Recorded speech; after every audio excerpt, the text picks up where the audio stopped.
So why dancing specifically? I found dance towards the end of my junior year. Just took a class and it kind of sparked something in me. I just fell in love with it. I felt like I didn't want to sit here and do the school thing because I wanted to dance. When I started seeing everyone graduate, it was that moment of like, okay, I could have stuck it out, graduated, done that. Dancers typically are not paid as much. And a friend of mine hit me up and said, hey, I'm working at this company doing support. They're hiring. I am a college dropout. I don't have a degree and I'm being offered like a 9-to-5, like a salary contract job. And I was like, hell yeah. And I stayed there for like 2.5 years. So I was working full time and doing the Warriors on the side. The casting for the Empire Strikes Back show went up. And did you know what the show was before it came up? It just showed up on the list. Because I needed dancers. Like I knew it was a burlesque show. I learned about it, but I was like, somehow I was like, oh yeah, but like the women will be stripping, right? I don't have to do that. I'm just gonna dance. Whatever passion you have, man. Even if you can't necessarily uproot your life, you can still do your passion. There's so much joy in just doing what you enjoy doing that can make so much of your life better.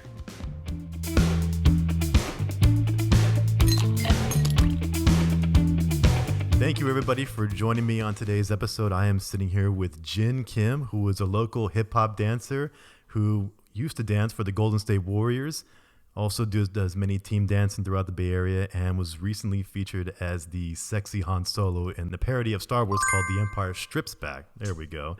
Which if you haven't seen it, if it comes to your town, you will be amazed because that's one of the best shows that I've been to, and it is hilarious. I will never look at C-3PO the same way ever again.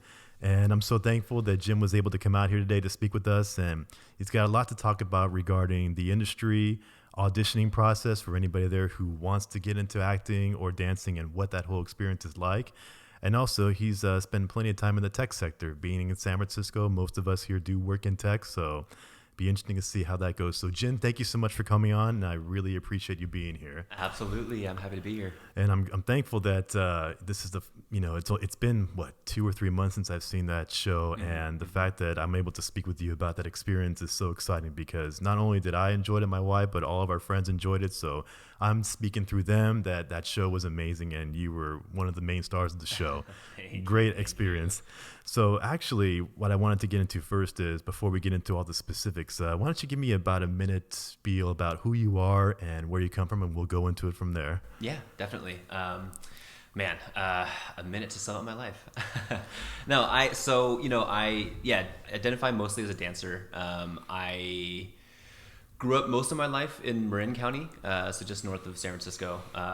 Marin's a funny place because I feel like I tell people that are born and raised in SF, I'm from Marin, and they're like, where? And I just, that place across the Golden Gate Bridge, so. Really? I feel like it's pretty secluded. It's hard to connect to San Francisco, so I grew up just doing my thing up in the suburbs, and I found dance pretty late as far as most kids have like danced their whole lives, right? Yeah. I found dance towards the end of my junior year. Just took a class and it kind of sparked something in me. So I just fell in love with it. And over the next, 14 years, I've been dancing. It's taken me to a lot of cool places. And I've had a lot of fun with it, but it was always kind of like it was more than a hobby, but not enough, but not like a career. Right. Like, and I think there was a lot that I just never saw myself dancing and making money doing that and having it be a full-time career. And so, it was always just fun, but I was good at it, and I really liked it, and I kept doing it. So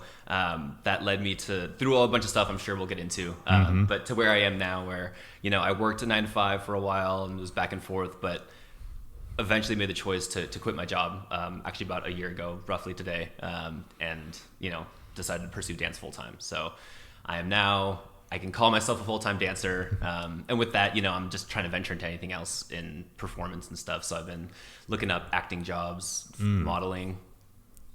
But just anything that is in like entertainment and stuff, essentially. Yeah. So why dancing specifically? I mean, with all the things that we could do in high school, whether it's instruments or basketball or something like that, why dancing? What is it about that spoke to you that said this is something?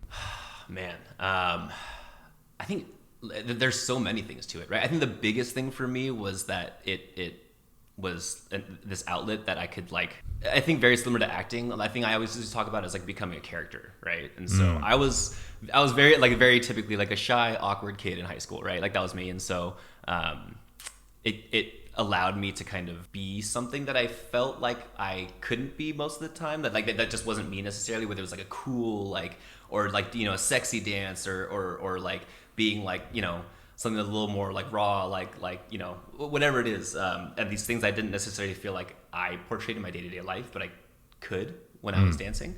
And obviously that's stuff I fell into, but I think initially it was just like I loved music, right? I think that's one thing. I played a lot of instruments when I was younger, and I was always just that kid that had headphones on, and so like I think that just naturally like, oh, I can move to the music and like find a way to like, you know, connect movement to music and stuff like that. So there's a lot of different facets that I love about it. Yeah. That's really cool, man. How were your friends at the time? Were they supportive? Were they like, "Why are you dancing?" How does that work out? No, it was they were supportive for sure. I feel like I had like different groups of friends kind of as I went through like high school. Like I feel like every year was different. I was a big like band geek for a while. I played a lot of ultimate frisbee in high school. Like that was the sport that I played. So those are the people that I was hanging out with, and like, yeah, I remember me and one of my friends took a dance class, and then I got really into it. So like, yeah, they totally supported it. They came and, you know, watched my shows and stuff like that. It was, but yeah, and then that was the big thing because, you know, ultimate frisbee was my thing. And I remember going to college, I was like, you know, we were like trying to find colleges that had good ultimate frisbee teams, you know, and Really? yeah. And then senior year was this huge thing with dance where that kind of took over my life. And so by the end of it, now I'm looking at what schools had good dance teams and stuff like that. So I went to college, and instead of playing frisbee, I was dancing. Yeah. Where'd you go to college at? UC Davis. Davis, Yeah. man. I was there for a year. That's okay. Hey, trust me, the way the world works now, we're finding out that the money that we're spending on college is, do you really get the return on investment? Yeah, I mean, some of these absolutely. startups here are started by guys with just high school degrees because they're learning the skills in everyday life, not just, I go to school, I paid the $100,000 in tuition. Right. Now what do I do with it? Yeah, no, exactly. And, you know, I'm a big, like, I am all about knowledge and educating yourself, right? Like, and I want to educate myself more consistently for sure. But yeah, I agree with when it comes to higher education and stuff, there's obviously a certain, like, if you're gonna be a doctor, if you're gonna be a lawyer, you need to learn all these things specifically, right? But a lot of us don't have passions that necessarily require the education, the knowledge aspect of college. Obviously important, but Right. yeah, exactly, you know. So going to college, what was your mindset in the lifestyle you were trying to follow? Was it, okay, I want to go, you know, work on my dancing, but, you know, I think I probably should get a quote unquote real career that the parents might tell you, or I should probably focus on this because that's going to make me money. What was your mindset in college? I feel like at that age, I was still just doing what I was supposed to do. Right, you go to high school, you go to college. Yeah. Like I was just following the steps. Right, my parents are actually pretty like non-typical immigrant parents in terms of like they never pressured me to be a doctor, be a lawyer. You know what I mean? They've supported my dance career fully, and so, you know, even at the time, it was just like, it's not like they were saying you have to get into a nice school and this and that. They were just like, you know, do well in school, go to college, and kind of figure it out. So I thought I wanted to be a vet ever since I was a kid, like a veterinarian. And so I remember all through my life, and then like I remember being at orientation in college and realizing like I don't want to be a vet. So I hit that point of like I actually don't know what I want to do. I thought about teaching. I thought I would want to be a teacher. There's a bunch of this stuff, but yeah, it was definitely just kind of like, you're supposed to go to high school, you're supposed to go to college, graduate, maybe get a master's or whatever if that's what you're doing. But I had no idea, so I was following the steps. Dance was that hobby that like was growing, but even at that time, I don't think I thought of it any bigger than it's just like a thing that I do. You know what I mean? Gotcha. Yeah. Okay. Well, so at what point in college did you say, this just isn't for me? I'm not into this whole thing. You know, it was actually, it's funny. There wasn't even necessarily that moment. I just wasn't going to school. You know, I was one of those kids who like, I didn't party in high school. I didn't drink in high school. And I wasn't necessarily like a nerdy kid either. I just didn't, I don't know what I was doing in high school, honestly. Join the club. I mean, right. Yeah. And so I got to college, and it was just like, it was more about just the freedom of like having people to hang out with. And like I started drinking and like partying and like, you know, all that. And so I basically just was hanging out with people and not going to class. And so after 3 trimesters, I think they did, right? Academic probation, all that stuff. They kicked me out technically. They gave me an option to come back the following like semester as a kind of like last chance type of deal. And I made the choice not to, because I was like, clearly, like I knew I was doing bad in school and I knew I had to shape up and focus, but I wasn't doing that. And I clearly knew I was distracted. So I was like, I'm not going to go back because I feel like I'm going to end up doing the same thing anyway. You know what I mean? So I moved back home and then was just going to go to community college or like just started working or, you know, trying to figure out what to do from there. Did you ever get any of that pressure from society or your friends? Like maybe you saw your friends going to college and they were quote unquote doing what they were supposed to do, and did you feel like you were being held back? I mean, I bring that up because a lot of people do have that mindset of, if I'm not on the same path that my friends are on, or what my parents or whatever tells me I'm supposed to be on, then somehow I'm not doing well, or somehow I got something wrong with me. Right. Any of those mindsets creep into you? No, I totally know what you mean. Those thoughts have like entered my head for sure, right? I think the biggest thing was like I dropped out after 1 year, right? So from there, I took my own path. I was doing community college, but I was working. I started dancing more, and so I was doing a lot of things, right? And so I never felt like I was watching everyone else kind of continue on and live life. Like I was stuck back here. It just kind of felt like I was doing other things, you know what I mean? So I never felt like I was behind. I think there were definitely moments. It definitely was like once everyone that I graduated high school with started graduating college, right? That was when I started seeing everyone graduate. It was that moment of like, okay, you know, I felt like I didn't want to sit here and do the school thing because I wanted to dance and I wanted to, you know, but I hadn't really pushed and gone too far in that world. And so seeing people graduate, I had that thought of like, I could have stuck it out, graduated, done that, and then started this kind of push for the dance world, right? So like there was those moments of like, oh, I regret not finishing school, but I also remember where my head was at that time, and it just wasn't going to happen. You know what I mean? And Gotcha. So, I've never really felt regret or like a, you know what I mean? Like a feeling like people were, like I was falling behind or anything like that. Yeah. Well, I mean, it speaks to your courage, because a lot of people in your spot might have said, well, then I'm just not going to do anything because I'm so far behind. There's no way I can catch up, and who knows what they might have done. But you're like, you know what? Yeah, that wasn't for me. I wasn't going to get into it, and giving me another year or so of academic probation wasn't going to change the fact that it's just that's not who I am, to go to college and sit there in class and take these notes and go to a career that maybe I don't really want, but maybe looks good on paper.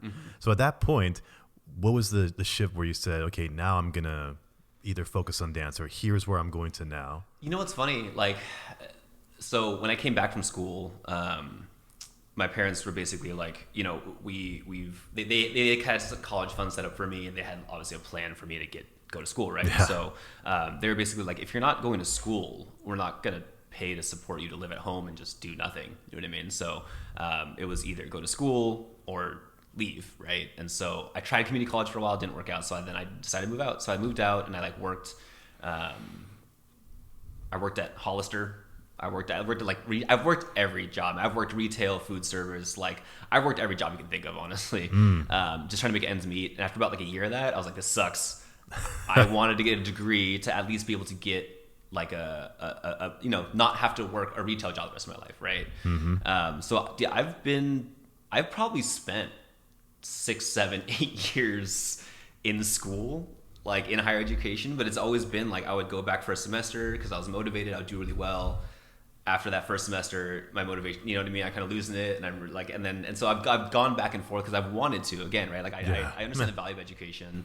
I agree that we don't need it in this day and age in terms of like that piece of paper for your degree, but the skills that you learn, the knowledge that you know accumulate is important, right? And so like I've tried to go back and forth, but it's been a whole process. So this whole time I've been dancing, and I've taken jobs and I've done stuff, but like probably only in the last couple of years have I really seriously been like, I'm going to dance full time. You know what I mean? Wow. Yeah. So what was that big step that puts you into the path where, okay, now I'm actually getting gigs? Yeah. And what does this look like? What does it look like in terms of my overall feeling of mental wellness? Like this is actually something I really enjoy.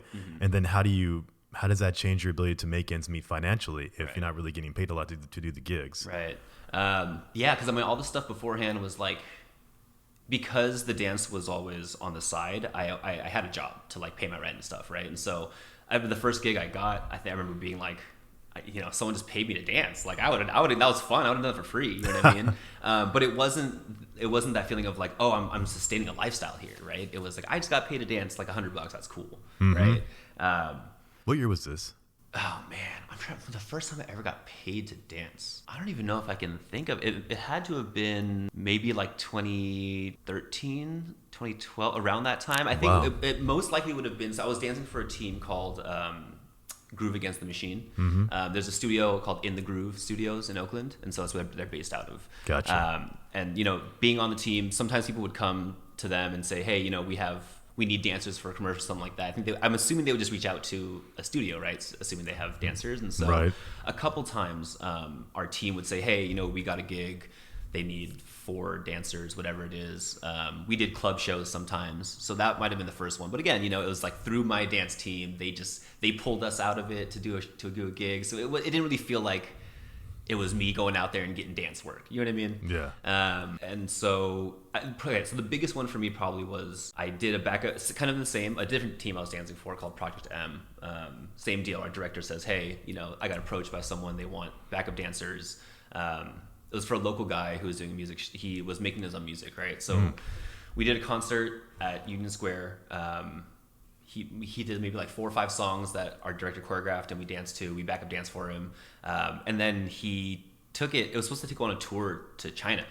It was supposed to go on a whole tour. We ended up doing just one show, but like we got flown out to China to like backup dance for this dude. And like that to me was probably the craziest, at the time of being like, someone bought a plane ticket and a hotel room and is buying my food, and now it's obviously if I'm getting paid to dance, they're taking care of it. Like, you know what I mean? That's just how it works, right? But at the time it was like, I don't even have to buy my own food and I'm out there and I'm dancing for fun. I'm getting paid for it. Like, so yeah, that was probably one of the first big ones that I actually, and getting paid, right? Because that to me, I remember that was in my mind of like, they're not only paying for me to do all this stuff, but I'm also being paid on top of that. Like, and now it's obviously like, of course I was being, you had to be paid for that, right? Yeah.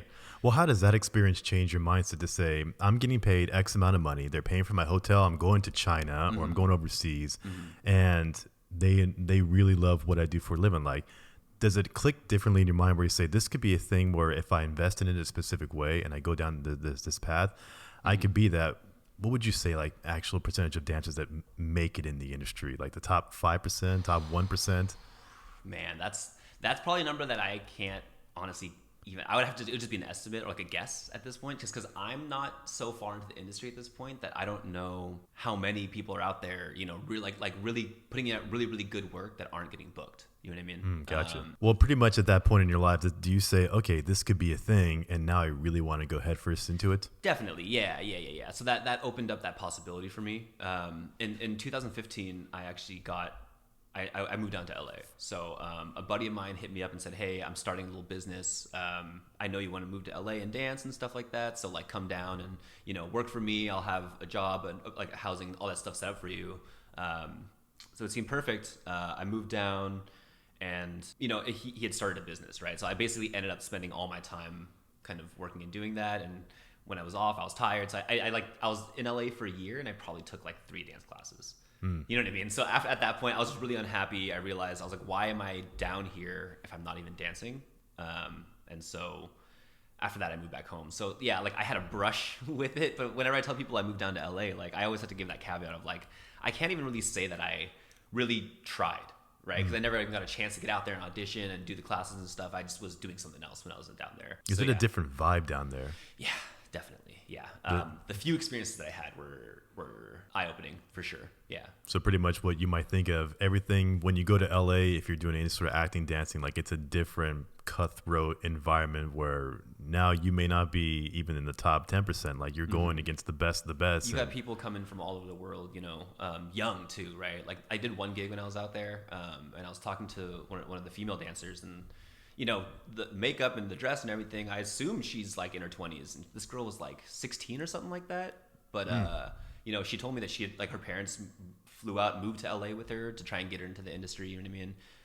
It starts young, and the other side of it is that I learned that, like, I learned pretty quickly that your dance ability, honestly, is prerequisite, right? Like, obviously, being an amazing, amazing dancer will get you far, but, like, as far as booking jobs, your ability to dance is not the main factor.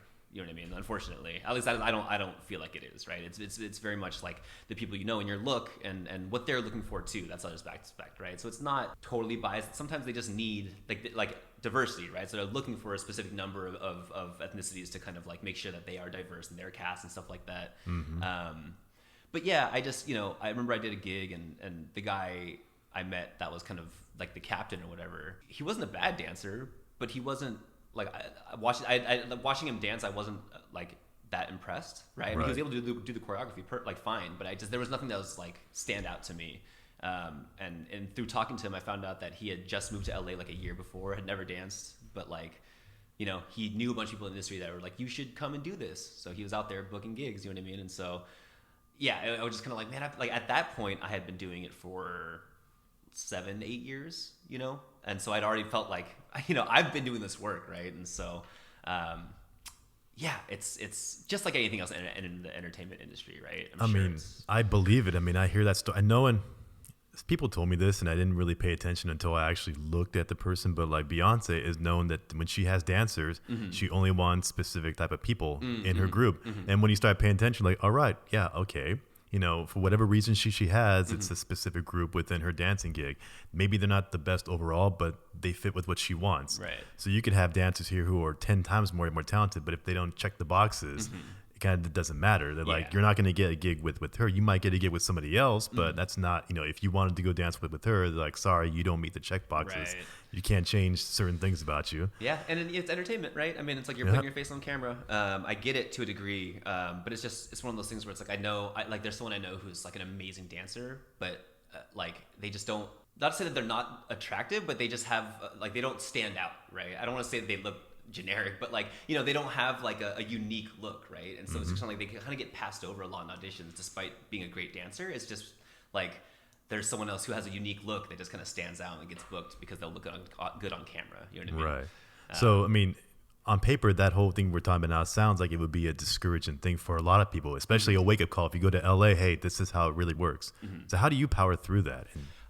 For me, I think it's also understanding that there's so many different avenues within that, because we're talking about like very big commercial gigs, right? That have a lot of eyes on them. Maybe like, you know, Super Bowl or okay, Super Bowl's a whole other thing actually.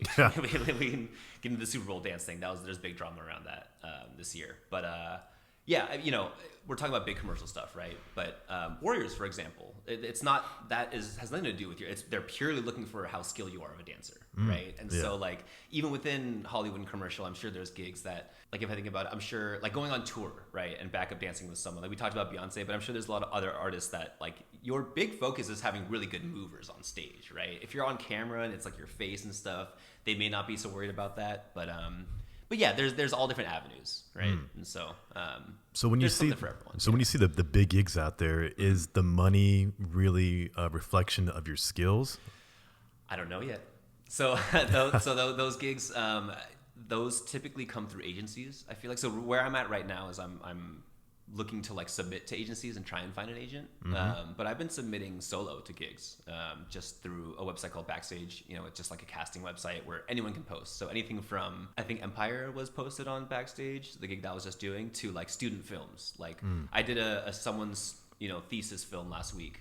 There's a SF film school student that just needed actors, right? So it varies, but I mean, yeah, like I've actually submitted an audition for Hamilton a couple weeks ago. Oh, so yeah? Fingers crossed. Fingers crossed on that one. I still haven't seen it. Maybe when I go and see it, you're going to be in it. Yeah, exactly. It'd be awesome. You know, the listing there, I think it said it was like something like $2,400 a week or something like that. You know what I mean? So that pays great. You know what I mean? That's incredible. And so I think it really just varies on the level. And again, like that's more live performance and theater, right? So that's also somewhere where I don't. That's a world that I'm not too familiar with yet. You know, outside of what we did with Empire Strikes Back. So what's your mindset on finances with that? Because a lot of us have the mindset, if I get a job, let's say it pays $100,000. Okay, I'm going to do this job 9 to 5, and I could figure out how I'm going to buy a mortgage. I know how much it's going to cost me to raise kids. I can build around that. Right. Is the money even stable in this kind of industry? Can you get to a point where you're like, okay, I can consistently make X amount and kind of build a life around that? Or is it really up and down depending on what's out there? You know, I think it's up and down. The show that we were doing ended in the first week of October, so it's been about 2 months. So since then I've just been applying and trying to find work here and there, but I haven't had consistent income, right? So for the 3 months we were running the show, I had a weekly paycheck. I was good. I didn't think about it. I was saving on some on the side.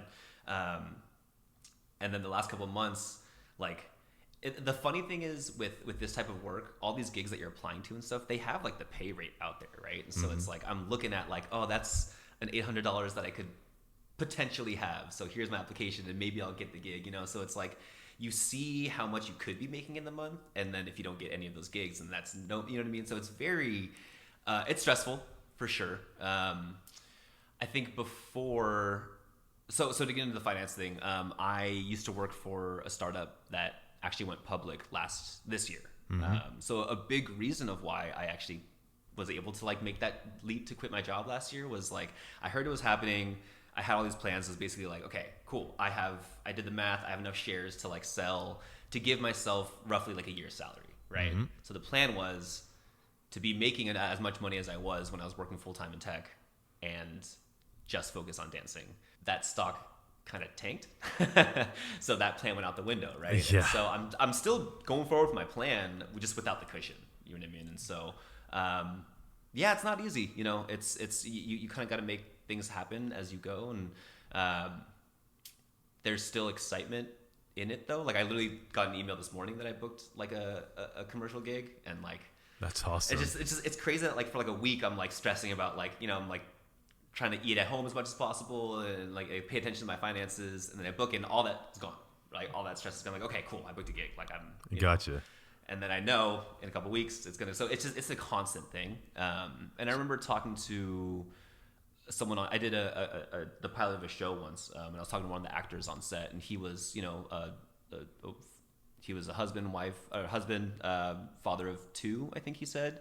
And him and his wife are both actors, and he was telling me, he was just like, you know, it's our lifestyle, and we just know that like there's some months where we're comfortable, and there's some months where we're not, and we got to just figure it out. But like that's just the life. And he was, you know, probably in his 50s at that point, and I'm like, wow, that's just the life you live, you know. Well, that's the stress that probably brings you with the kid involved too. I can only imagine. Yeah, right. I kind of want to go back a little bit. So you're in LA, and you're like, this isn't working out. Is that where you make the jump to tech? Oh, funnily enough, no. I moved back home, and I knew that I wanted to dance, right? Like that's just, I think that like the choice to move to LA and all that was just like, it's gonna happen, right? I still didn't have a clear direction, and so I feel like I wasn't hustling because I just didn't know which direction to push. Gotcha. But I came home, and so I started teaching more. I had taught here and there, but like I started teaching a lot. So I did a weekly class. I was teaching hip hop or K-pop, which is, we'll get into that. Yeah. And then I was teaching at like an after school program for kids. So I was teaching everywhere from like, you know, 5-6 years old up through high school, just in different kind of classes. And so teaching full time. And one day as I'm teaching some like top rocking to the middle school kids, I rolled my ankle and I fractured one of the bones in my foot. So I was done dancing for a while, you know what I mean? And that's when a friend of mine, actually that I used to dance with, hit me up and said, "Hey, I'm working at this company doing support. They need, you know, they're hiring seasonal employees." So she was like, "I saw you're injured. You know, it's a few months. Once you're done, you should be healed. Go back to dance." I was perfect, you know what I mean? And it was a startup, and I had no idea what I was walking into, but like, it was, you know, Allbirds grew, and they got huge, and so they asked me if I wanted to, you know, stay full time. And I remember thinking like, I am a college dropout. I don't have a degree, right? And I'm being offered like a 9-to-5, like a salary contract job. And I was like, hell yeah, you know, and the work was fun. Like the people were great. So that's kind of how I fell into tech. And I stayed there for like 2.5 years, mostly doing customer support experience stuff. But then I like ventured into like some warehouse like operations things. I did I helped create like a whole like bulk like gifting program, like, you know, buying shoes and like 200-300 pairs of shoes and stuff like that. Oh wow. So yeah, it was pretty cool. I was dancing this whole time, but again, just like on the side for fun, you know what I mean? So like that kind of took over. So you're kind of at a crossroads there, because you're working for a tech company that's just all of a sudden starting to blow up. So if you look at the paycheck, you're like, hey, if this keeps up, this could, you know, I could have a good life with what they're paying me here. It's tempting, but what were you thinking about when you're in that company in terms of, do I just follow this path here because of the dollar signs? Do I sort of give up on dancing? What were you thinking at the time? You know, it's funny. I'm very much the type of person that's like, I get very easily invested in things. And so, you know, once I'm in it, I'm like, oh yeah, I can see myself doing this forever. You know what I mean? And so I like with the trajectory and everything and what I saw with the company, I remember being like, man, maybe I'll be that like 40-year-old dude at the company who's like, I've worked at this company for 35, you know what I mean? Like I was thinking about maybe being that guy. And I saw it. But you know, then just through life I was there for 2.5 years, and then I started kind of feeling like, okay, well, maybe there's other things that I want, and then I kind of figured, okay, I have experience working in like a startup, right, and like professional experience, and Right. so thinking I can now, even though I don't have a bachelor's, maybe I can leverage that experience to get a job at like a big company and do all these things. So it felt like I was like growing up, you know what I mean? And Yeah. my parents were obviously happy because it was years of them being like, "What are you doing with your life?" I gotcha. And so I finally had this comfortable job, and then my brother's been working at Facebook or Meta for a long time, so he was like, maybe I can get you a job over here now that you have experience, and so I was into it, but I think after a few years, I started to kind of like the money's nice, but then day to day I'm still there's still something, there's more that I want, you know what I mean? Is that the same sentiment that you felt with a lot of the coworkers you had there, which is, okay, we're here for the money. Maybe we started out for a purpose, like we're going to change the world with this company. Right. And did it kind of just fall into the mundane where we're all kind of just in this cubicle every day, or we're just doing the same thing over and over? What's that culture like? Yeah, no, totally. I think for some of us, right? And I think the people that I like got to know really well and connected with, and coworkers that became good friends and stuff, were other creatives. A really good friend of mine is like a DJ, you know what I mean? And he does that on the weekends. And we talked recently, and he also like, he's been building his career, but he loves to DJ, and like that's something that he wants to do big stuff with too, and so I think it's those people that like feel like they that things get mundane. Like for me, I realized that I'm doing all this work, and something like that, like we're creating a product that is environmentally friendly, and they're trying to make a push to change the clothing industry, you know what I mean, to be more conscious of our like using natural resources and stuff. So it's all great, Right. I think when I left there and I worked for another tech company that just created a product, and the work that I was doing, like I wasn't doing anything that like made anyone's lives any better. Didn't inspire you? As simple as like at a base level. But yeah, it just felt like all the work that I'm doing is just to make someone else more money. You know what I mean? And it's like the harder I work, the more money the company makes. And then, you know what I mean? Maybe I'll get a raise, but it all just comes down to money, right? And like at the end of the day, like whatever that company was putting out just didn't, I don't know, and so It's kind of a theme that I have with the show here is to kind of the reason why I do this is because I really believe people can have control over every aspect of their life. And this is a good example. You hit a crossroad in your life where I could follow the money and I could have a quote unquote good life. But am I really satisfied with what I'm doing here? Yeah. Do I really want to do I have another passion that I want to follow, but I don't think I can because society might tell me, why are you doing that? You don't make any money doing that. Or if I do it, then how do I pay for a house and how do I support a family? All these things go through your mind. And I think it's a little different for guys because we're supposed to be the ones that are supposed to take care of everything. And, the world that we live in, especially around here where I think San Mateo County, you want to buy a house in San Mateo County, you got to have a minimum of like $350,000. Right. And that's for something that was built in like 1960. Nothing's been done to it, but that's kind of the thing that we've been kind of the hand that we've been dealt with. Yeah. So it's very interesting to see you're at that crossroad and you see some people just say, well, I got to follow the job. It's tech money. It's good money. And if I have to keep leapfrogging companies to make it happen, then I'm going to do it. But you're at the spot where you're saying, you know what? I really have that passion to dance. I really want to get back into it now. So where do you split from that and say, all right, I'm done with this job? Yeah.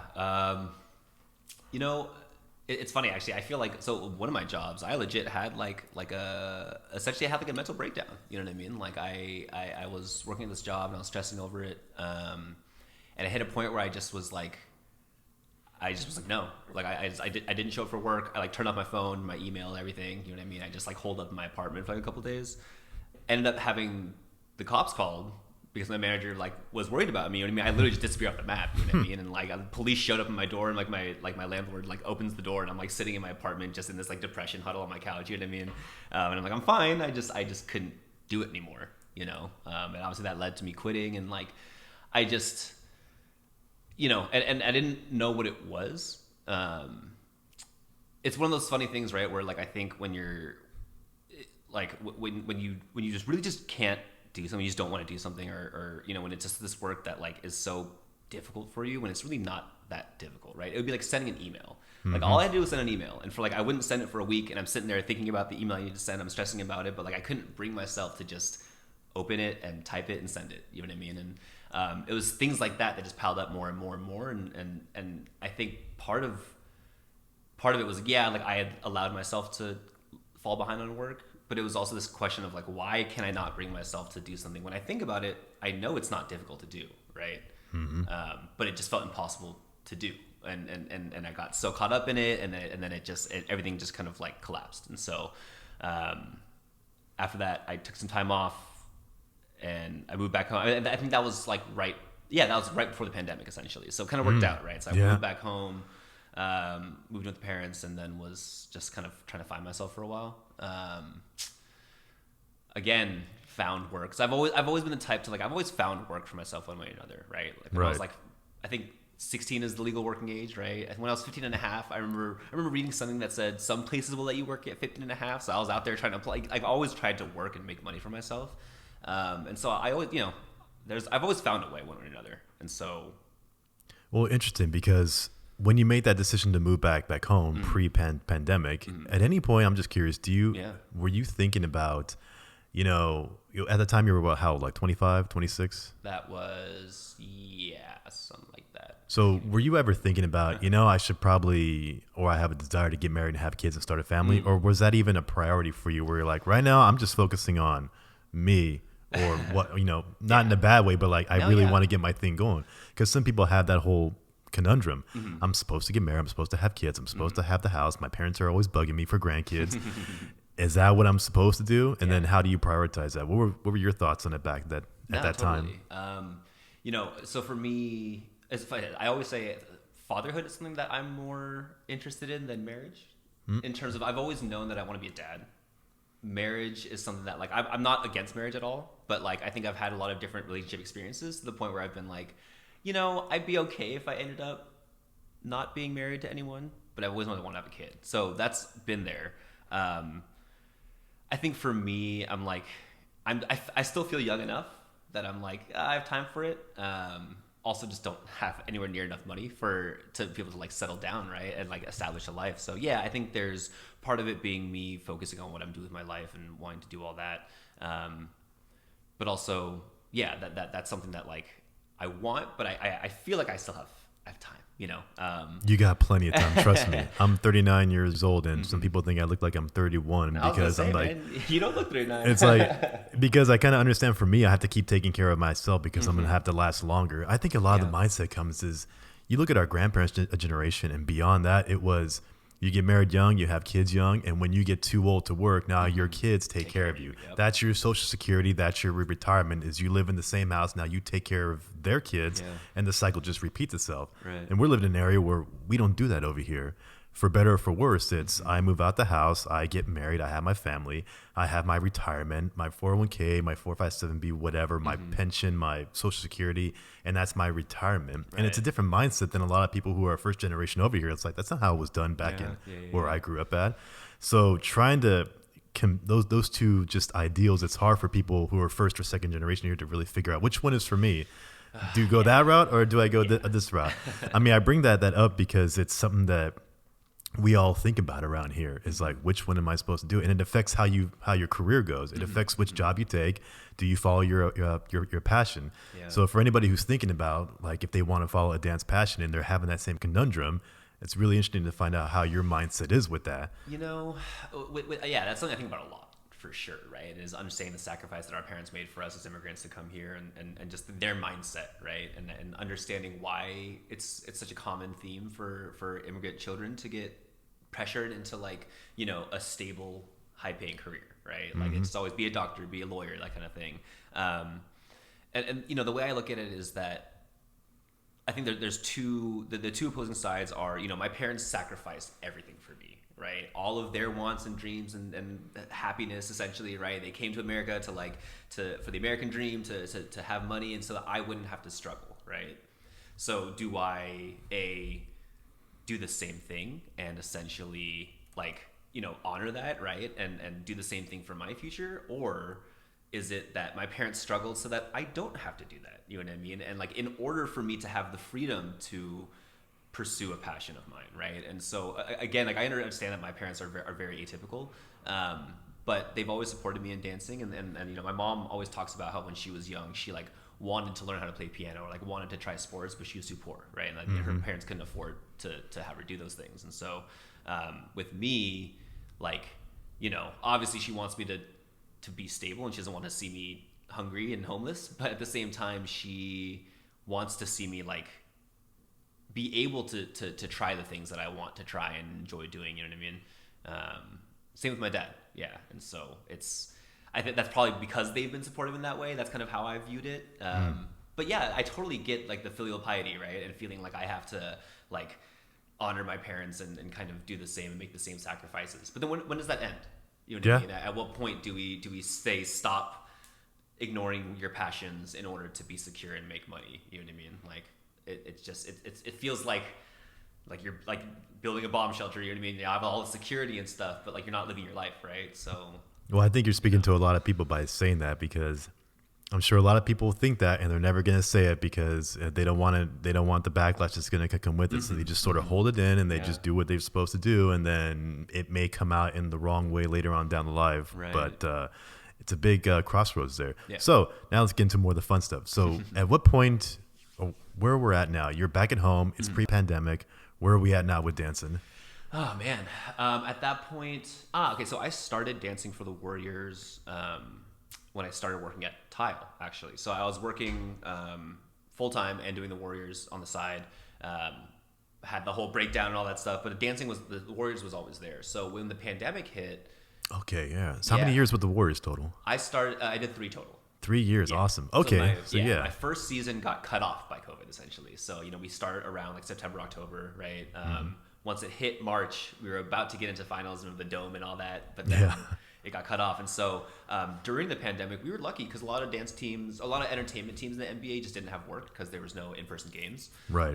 We luckily were given funding to create like content and stuff. So like the Warriors dance team Instagram page has a bunch of like dance videos that we made during the pandemic and stuff. So we would have like Zoom rehearsals. We would all get tested, do the whole thing, and show up and shoot like essentially like a dance concept video like around Chase Center. So we still had work, which is cool. So I was doing that. I started throughout all this, man. I started teaching dance, K-pop, hip hop right when I moved back from LA. So I started like 2016, and I'd been teaching K-pop pretty much this entire time. When I started Warriors, I took a break from teaching because the schedules conflicted, but. Because Warriors and the world was at a halt and there was so much more time, I hit up the studio I used to teach at and was like, hey, I see you guys are doing Zoom classes. Like, I got nothing else to do. So, you know, I started teaching again. I had maybe like 3-4 students a week. You know what I mean? It was very small. And I just donated all that money to the studio just because like everyone was trying to, you know what I mean? This is the K-pop side, right? Yeah. Okay. Yeah. I want to get into K-pop, but I want to finish up with the Warriors first. So you started pre-pandemic, and I forgot, they weren't in the finals that year, were they? Was that still the KD year? So our first year at Chase Center was my first year. So that was the terrible year. Gotcha, that was when Clay tore his Achilles again, like right before the season. You know? That's right. Oh, yeah, I remember that one. Jeez. So what is the culture of the Golden State Warriors? Because they're known in the NBA as pretty much the premier place that people want to work, partially because they'll throw the money at everything, which comes from Chase Center. That's another thing there. But what's it like working for that culture, that environment? You know, do you interact with the players? Do you interact with higher management? What's that like? Our interactions stay pretty condensed to like dance team. We obviously work with people that are like running the court. So there's, you know, the showrunner and all those people that are making sure stuff's happening. I don't know if showrunner is the right term. That's more of a theater term. Gotcha. The choreographers. Yeah, right, gotcha. Right. Okay. But yeah, no, I mean, you know, just like that image of, you know, premier, best of the best, same with the dance team, man. Like I had no idea going into it, just because when I started was the first year they added the Blue Crew. So it was Warriors dance team. It was a female dance team. They had the breakers, you know, break dancers. They have Junior Jam, which is like the kids team, and then there's Hardwood Classics, which is their senior team. Gotcha. But my year was the first year they introduced like a male team essentially, and so you know, we came into it just being like, there's an audition, dance for the Warriors. Like I thought it was a hoax. Honestly, I thought it was I thought it was a joke at first, but yeah, we showed up and like. Then I started getting to this pro dance world and learning that a lot of people, there were every year there's people that move to San Francisco to dance for the Warriors. Like they come to auditions, if they make it on the team, they'll move here and it's essentially a part-time job, right? Like, and so I had no idea that it was that revered. And the more and more I've learned about it, like Warriors dance team, like we're one of the best dance teams. I mean, you can go and say it. I mean, like, yeah, it just for the coach down to the players, like everywhere in between, like the standard is just up here. You know what I mean? And our coach, she keeps that standard up there, and that's one thing she made clear, right? Like through the pro, she'd always say like, I don't lower my standards for you, right? So it's like my dancers show up and they either meet the standard or they don't. You know what I mean? And so, it was a great experience. It like professionalism was kind of like top of mind, right? So like being presentable, like obviously we're, at like, on court or even just in our day to day, like our Instagram, right? Like making sure that we're not posting crazy stuff and like our social media presence isn't, we are ambassadors of the Warriors in Gym Center, right? And so, I think it's really great. I think it really, for me and for a lot of players, I think it taught us a lot about professionalism within like that space, right? Because I think dance and creative types and stuff, I think there's a lot more freedom to it, right? And so I watched a lot of young dancers kind of learn how to compose themselves and stuff, and be professional and all that kind of stuff. So it's a great experience for sure. Yeah. So like, because there's only 40 some odd games plus the playoffs, you're right, it is a part-time job, but it's also kind of full-time, because how often are you practicing besides just actual game nights? The women rehearse way more than we do, because they do almost every single home game. The Blue Crew, the program's kind of grown over the years just because it's brand new, right? But I think my last season we did maybe 14 games, something like that, in that range. Okay. But there's so many different teams they kind of rotate through. But the women, for sure, it's a huge commitment. It's one of those. It's a part-time job that feels like a full-time job, right? And essentially, the commitment is kind of full-time, but everyone else has to work. Like majority of them work like a salary, like a 9-to-5 job.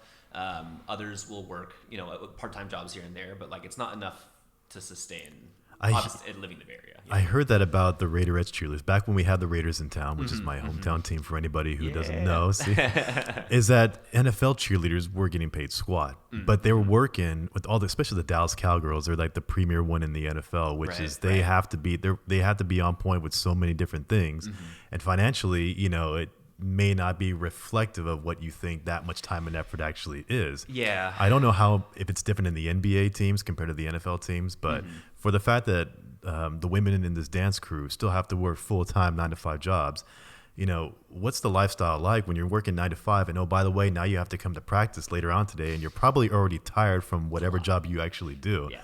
Like what's the mindset like? Is it because they have that deep passion? Is it because this is a stepping stone for them to get into maybe a better gig? What were your thoughts when you talked to them about that? From what I've seen personally, I feel like it's more on the passion side. Absolutely, I'm sure there are dancers that I've worked with that dance is their main thing. But I think it's the prestige, right? Like Warriors dance team is a big deal. Warriors are a big deal over the last decade. Obviously we've been taking championships, and so.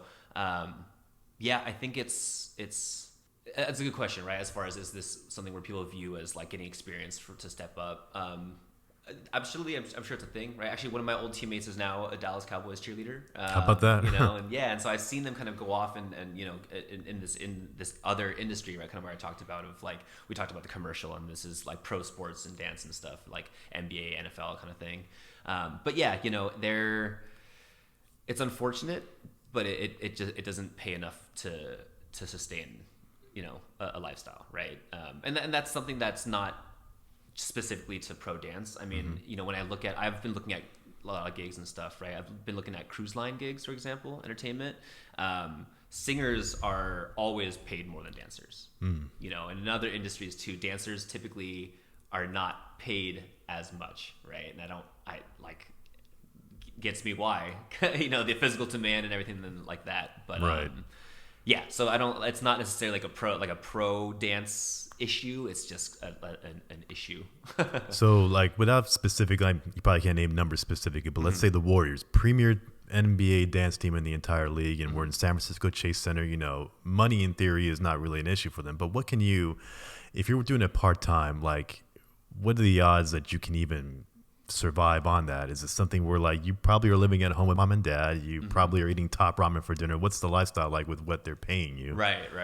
I mean, to put it in a way, because I was working full time, my paycheck from Warriors was like bonus money. Right. So I used it as like spending money that I would get my paycheck and just kind of like, oh, there's like a bonus. Like I wasn't factoring it in as part of my,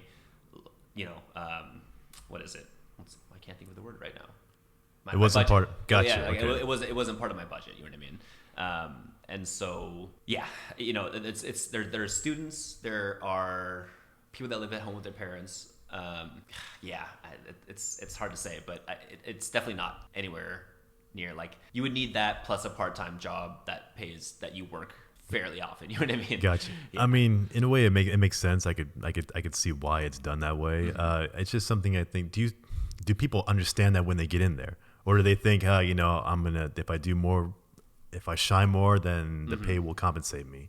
No, I think it's known if you're in the industry. I think you're not doing it thinking like that's gonna pay my rent. Yeah. So you did 3 years there. Any reason specifically why you didn't want to go for a fourth? It honestly just kind of conflicted with what I was doing. Gotcha. The auditions came up during like the peak of the show, but in thinking about that, like obviously I've worked for them for a long time. I was captain of the team last year, and so they obviously would have made accommodations for me if I really wanted to come back this season. It was more about like I was at a point where I had come off this run where I was making real good money just dancing. Right, it was the first time where I didn't have to work during the day and then dance at night. Like I just woke up and I danced, and that was my day, and that's how I got paid, right? And like that was an amazing feeling. And so it was this idea that like I wanted to keep pushing that and pursuing that. That's why I made the leap this year. So it felt like if I went back and was doing Warriors, that I wouldn't be able to commit fully to doing other things. Also, like optimistically, I get booked for a gig and I get flown out or do something somewhere where I'm not available anymore, and I didn't want to leave halfway through the season, essentially. Gotcha. Yeah. So it's like a progression. You started out with doing part-time dance, and now you're like, okay, I got exposure to a live show now, and this is the commitment. Here's the money I can get from it. Then, okay, now here's the route I want to go in. Yeah. That's why, I get it there. Yeah. So we talked about the Warriors. Now let's get into K-pop, because I know you have a lot to talk about that. So tell me about this. Yeah. No, K-pop is funny, man. It has taken over the world in a way that like I still can't really wrap my head around. I've watched it happen, right? Like when I was in high school, in like the mid 2000s was when K-pop was like, it was popular amongst like Asian Americans specifically, I feel like, where it was this thing where it was growing, like Big Bang was this big group, and Girls' Generation. There's like something like they call them, like there's different generations of K-pop, they call them. It's like the first gen K-pop groups, right? And so I remember them being popular and like, oh, weird, like other non-Korean people are listening to Korean music. Weird. But it's like my Chinese friends and stuff, right? So I'm like, okay, like, we're Asian.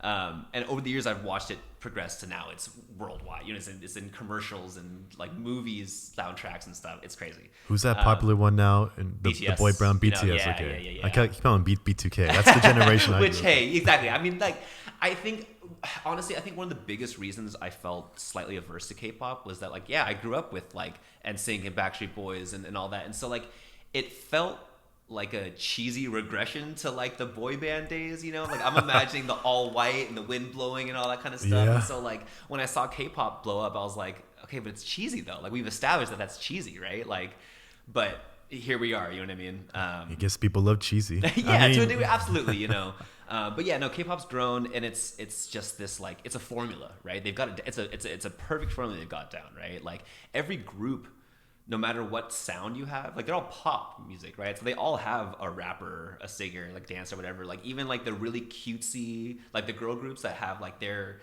image is being very cutesy, has a rapper in it. You know what I mean? So like their songs all have aspects of hip hop and EDM and like all the stuff mixed in. So it's just this perfect formula, I feel like.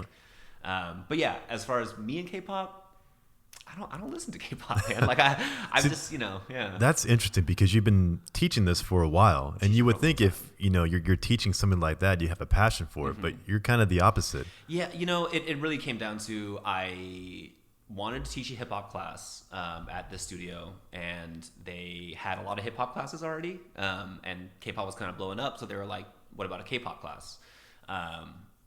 part of me was like, is this because I'm Korean? But I, no, but I love the studio. It's totally a joke. I mean, my thing is more so that like I was like, okay, I want to choreograph, and like that was at a point with dancing where I was like, I really wanted to exercise that muscle of like choreography, right? And so I wanted to teach hip hop classes and choreography and stuff. And so I was like, here's what I'll do.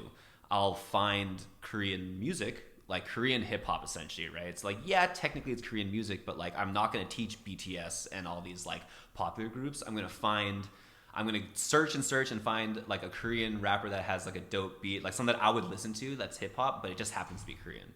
So then I'll choreograph and teach, and that's kind of how I like cheated my way into teaching hip hop, but like Gotcha. it is K-pop, which was fun. I did that for a while, but like the numbers didn't really go up.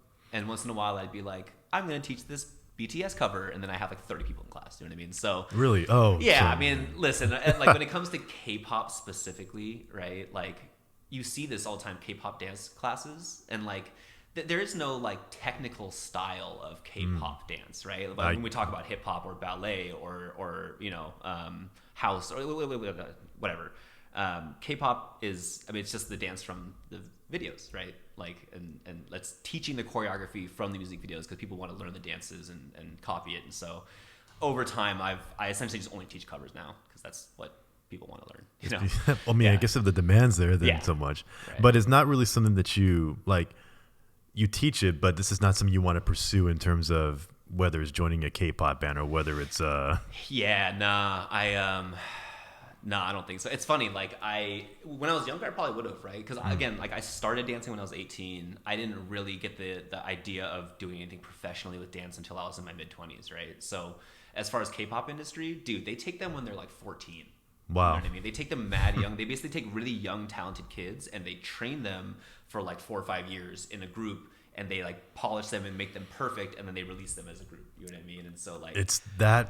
Dude, it's literally wow. it's a factory. It's what K-pop. So all the different big production companies, they'll hire, or they'll put out castings, right? In Korea, right? In Korea and like across. There's actually, I forget her name. There's a woman, American woman, that's the first first black K-pop artist. She's in a group, you know what I mean? And a lot from Asian countries. So a lot of those K-pop people you see are Right. Thai and Japanese and They're Chinese. really? But they just learn how to speak Korean fluently and all that kind of stuff. So they find young talent. They just teach them how to sing, how to dance, how to perform, how to be in front of a camera, how to act with the public, how to, all that stuff, right? They teach them how to be like the perfect pop star essentially. And then you get paired with a bunch of people, and then they give you your name and your group, and that's, you know what I mean? Like, jeez. it's wild. Yeah. Have you talked to anybody specifically in those groups? Because I'm curious, like, what's that lifestyle like? I mean, on screen, you're thinking, okay, this is the, whatever. You have an image of them. But behind the scenes, what is that life like? I knew someone who was supposed to be a part of like a really big K-pop girl group, but she ended up not going through with it because she's American. She told me some story. I mean, so yeah, there's a lot of bad news out there with the K-pop industry, and I think there's like documentaries about it now. But like, there's a lot of these, like, they call them slave contracts essentially, where like K-pop artists famously make like no money. Really? Yeah. They'll make money from like deals and stuff, and like a lot of K-pop artists do go into like the whole like K-pop thing, like acting, like the K-dramas. A lot of them go into that because it makes sense. They're just in entertainment, right? Right. But like, unless you go solo or like get your like brand deals and stuff like that, the generic run-of-the-mill K-pop groups, like they basically make like minimum wage. Jeez. Yeah. So, I just started writing an article about a really famous Korean singer, Lee Seung-gi. He hasn't made a cent over the last like 12 years or something like that. Like this one song that was like top of the charts, like classic Korean pop song, he like made no money off of. wow. Yeah. So like stuff like that exists out there. I mean, it happens in the music industry too sometimes, right? Like I remember in the 90s, people used to talk about like some of those groups not getting paid properly, and I mean, yeah, the record labels, they pretty much own you at that Right, point. right, I mean, right, you right, hear right. about that, but without even knowing somebody specifically who's been through that, I'm like, well, then how do you're so popular, yet how do you pay the rent, or how do you save, or 'Cause, do I you? I'm assuming it's provided, right? Like I would companies think and stuff, at the very least, like, hey, here's your, but then you really don't have control over where your life's going. You're Right, pretty much at the exactly. mercy of where they tell you, you're living here, here's your schedule, and you got to go put on the face. Yeah. And then, yeah, that seems like, I don't even know. I mean, but I guess if they start you out so young, like 14 years old, you don't know anything different. So you're just like, well, this is and you're a pop star. You know what I mean? You're famous, right? And so it's just kind of like, my assumption is that like, you know, when you're big and stuff, that it's one of those things where it launches you off into other things. So sure, maybe you don't make a lot of money as a K-pop star in that group, but like maybe you'll get into other entertainment stuff. I don't know, but Gotcha. but there's definitely a lot of stuff in there for sure. Yeah. Well, I think the BTS guys have to now serve in the Korean army, or you're supposed to serve, and they didn't get it passed, so now they're going to go do what they got to do for the service of their country. Right. That'd be interesting to see, like, how do you act when you're in a military setting when you were this K-pop guy? Yeah, no, I always wonder about that because, I mean, it's a common thing, right? A lot of other, you know, they all have to do it at one point or another, right? So, yeah, it's just like you're just doing your duty. You know, all Korean men have to do their 2 years. I think now it's been reduced to like 16 months or something like that. I forget. But you have to do your military duty, and like you just happen to get stationed next to this like superstar celebrity, you know, and he's in the same uniform as you, and they just they go to the ranks. They're just a normal citizen at that point, you know. Wow. Like, yeah. How's you still have family in Korea, correct? Pretty much all families in Korea. Yeah. Have you been there? Yeah, definitely. I lived in Korea when I was a kid for a couple of years. In Seoul? Pretty much like just outside of Seoul. Yeah. What is life like there? And then actually kind of sort of a political thing. Like what's the whole like, you're so close to North Korea. What's that life like? Is it like ominous? Is it like we just don't talk about it? We don't even think about it? I don't think it really comes up in day to day. You know what I mean? Man, I love Korea, man. Honestly, so like my dad's work moved us out there for a couple of years when I was a kid, like 3rd and 4th grade. But most of my life I've been here. But I tried to go back and visit like every other year if I can, because I just love it, dude. Like it's. I think a big thing for me, I've always had an affinity for like, you know, my culture and all that stuff. And so every time I go back, it's just that feeling of like, you know, seeing Korean everywhere and like seeing people that look like you and hearing like your language is spoken everywhere. I don't know. I'm really into it. Yeah. Yeah. I haven't been to Korea yet. I've been to Japan. So I'm like curious to see how the cultures are. Yeah. I mean, Korea, if you've been to Japan, have you been to China? No. Okay. I mean, it's on my list, but the way things are going, to like you don't want to go there. Sure. Yeah. It's funny. So I've been to all three, and like, as a very rough way to put it, I feel like Korea is kind of like an in between. You know what I mean? Like Japan, everything's super nice, super expensive, right? Oh yeah. and just Japanese culture in terms of service, and like, you know, it's top of the top, right? Like everyone is super polite to you, and like being rude is like a terrible thing, right? And so. And then you go to China, where like just huge population and just so many people, and it's just like it's a little bit more real, a little bit more raw. You know what I mean? And so Korea, I feel like is in between that, where like Koreans are obsessed with image. It's a thing for us. So like I feel like everything looks nice and everything. It's not as expensive as Japan. It's a lot more affordable. But you know, Korea's grown huge, obviously, over the years between K-pop and K-dramas, and so like all the money, I'm sure all the tourist money. So like, the culture is. Everyone there is also gonna be very friendly to you, and very like the service there is, it's not as intense, I don't think, as Japan. I feel like you'll still get rude shopkeepers and stuff. You know what I mean? Korea's just, I don't know. I love it. Well, you know what's made it really popular here is Squid Game. Yes, exactly. I mean, I'm sure you saw the whole thing, right? I didn't realize it until I saw it, but the theme about it. How did that whole game started, or you know, if it were a real game.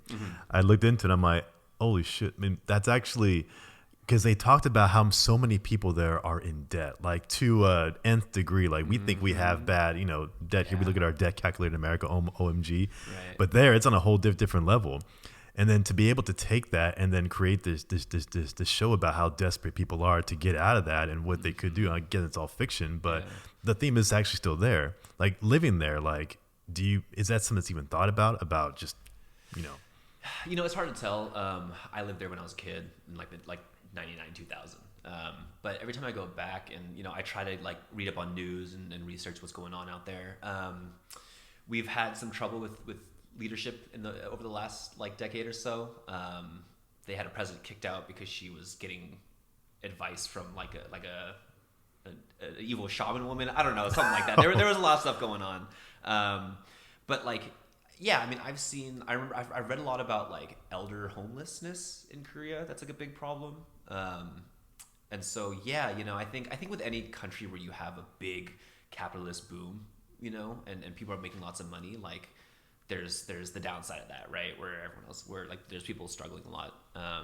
But yeah, I can't say that I've seen too much or that I know too much about it. Just I'm an American at the end of the day. That's what I've come to realize. You know what I mean? Like I love Korea. I'm proud of being Korean, but like I'm born and raised in the U.S. You know what I mean? Well, there we go. Like, so what is now one of the reasons why I would want to go there, especially Yeah. is the food. Now, I'm sure if I flew into Seoul, it's such a big city, I wouldn't even know where to start at. So, Yeah. like, what's your advice to somebody who's visiting there for the first time? Oh man, Korea's funny.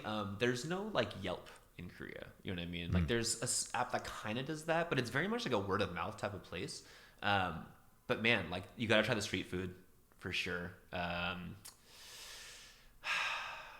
So Korea's interesting, right? I feel like Korean barbecue is the big thing that everyone knows, or like tofu soup. I feel like those are the two that people are like, oh yeah, or like bulgogi is like the one meat that like, you know. I like bibimbap, but that's just me. Yeah, hell yeah, man. Yeah. You gotta do the stone pot bibimbap. Yes, That's yeah. the There's a best. couple of places that I've tried over here, like Mom's Tofu. Yes, where it absolutely. sticks to the pot and That's then the best part. Yeah. No, so I always just say, yeah, you just gotta try everything. And like that's the thing is that Korea's like, you know, here when you go to a Korean restaurant because they're trying to fit as much stuff as they can onto the menu, you know what I mean? But like you go to Korea and typically you'll go to a place that like specializes in like one type of soup. You know what I mean? Like not as intense as like the hawkers in Singapore kind of thing where they have like Michelin star for like the one dish they've been perfecting their whole lives. It's not that intense, but it's more just kind of like, you know, you'll go to a place that specializes in like a certain type of soup or a certain dish or whatever it is.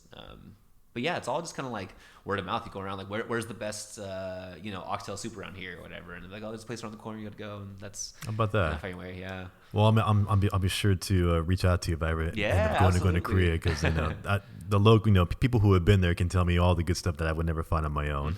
Korea's cool too, just because you like there's enough English around and enough people generally will like speak. You know, there's plenty of people that don't speak any English, but like you'll see English on the subway signs. You know what I mean? Like, and so like it's generally not too hard to get around. Oh, good. Yeah. That's awesome to hear. Yeah. So getting back into K-pop now, or we had pretty much talked about K-pop, but where was that switch where now after the Warriors, you take that leap?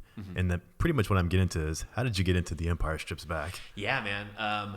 So it really came down to my whole like I'm quitting my job thing last year, right? So with this knowledge that like okay, I'm gonna have some cash as a cushion next year. I don't have to work. I'm gonna quit my job.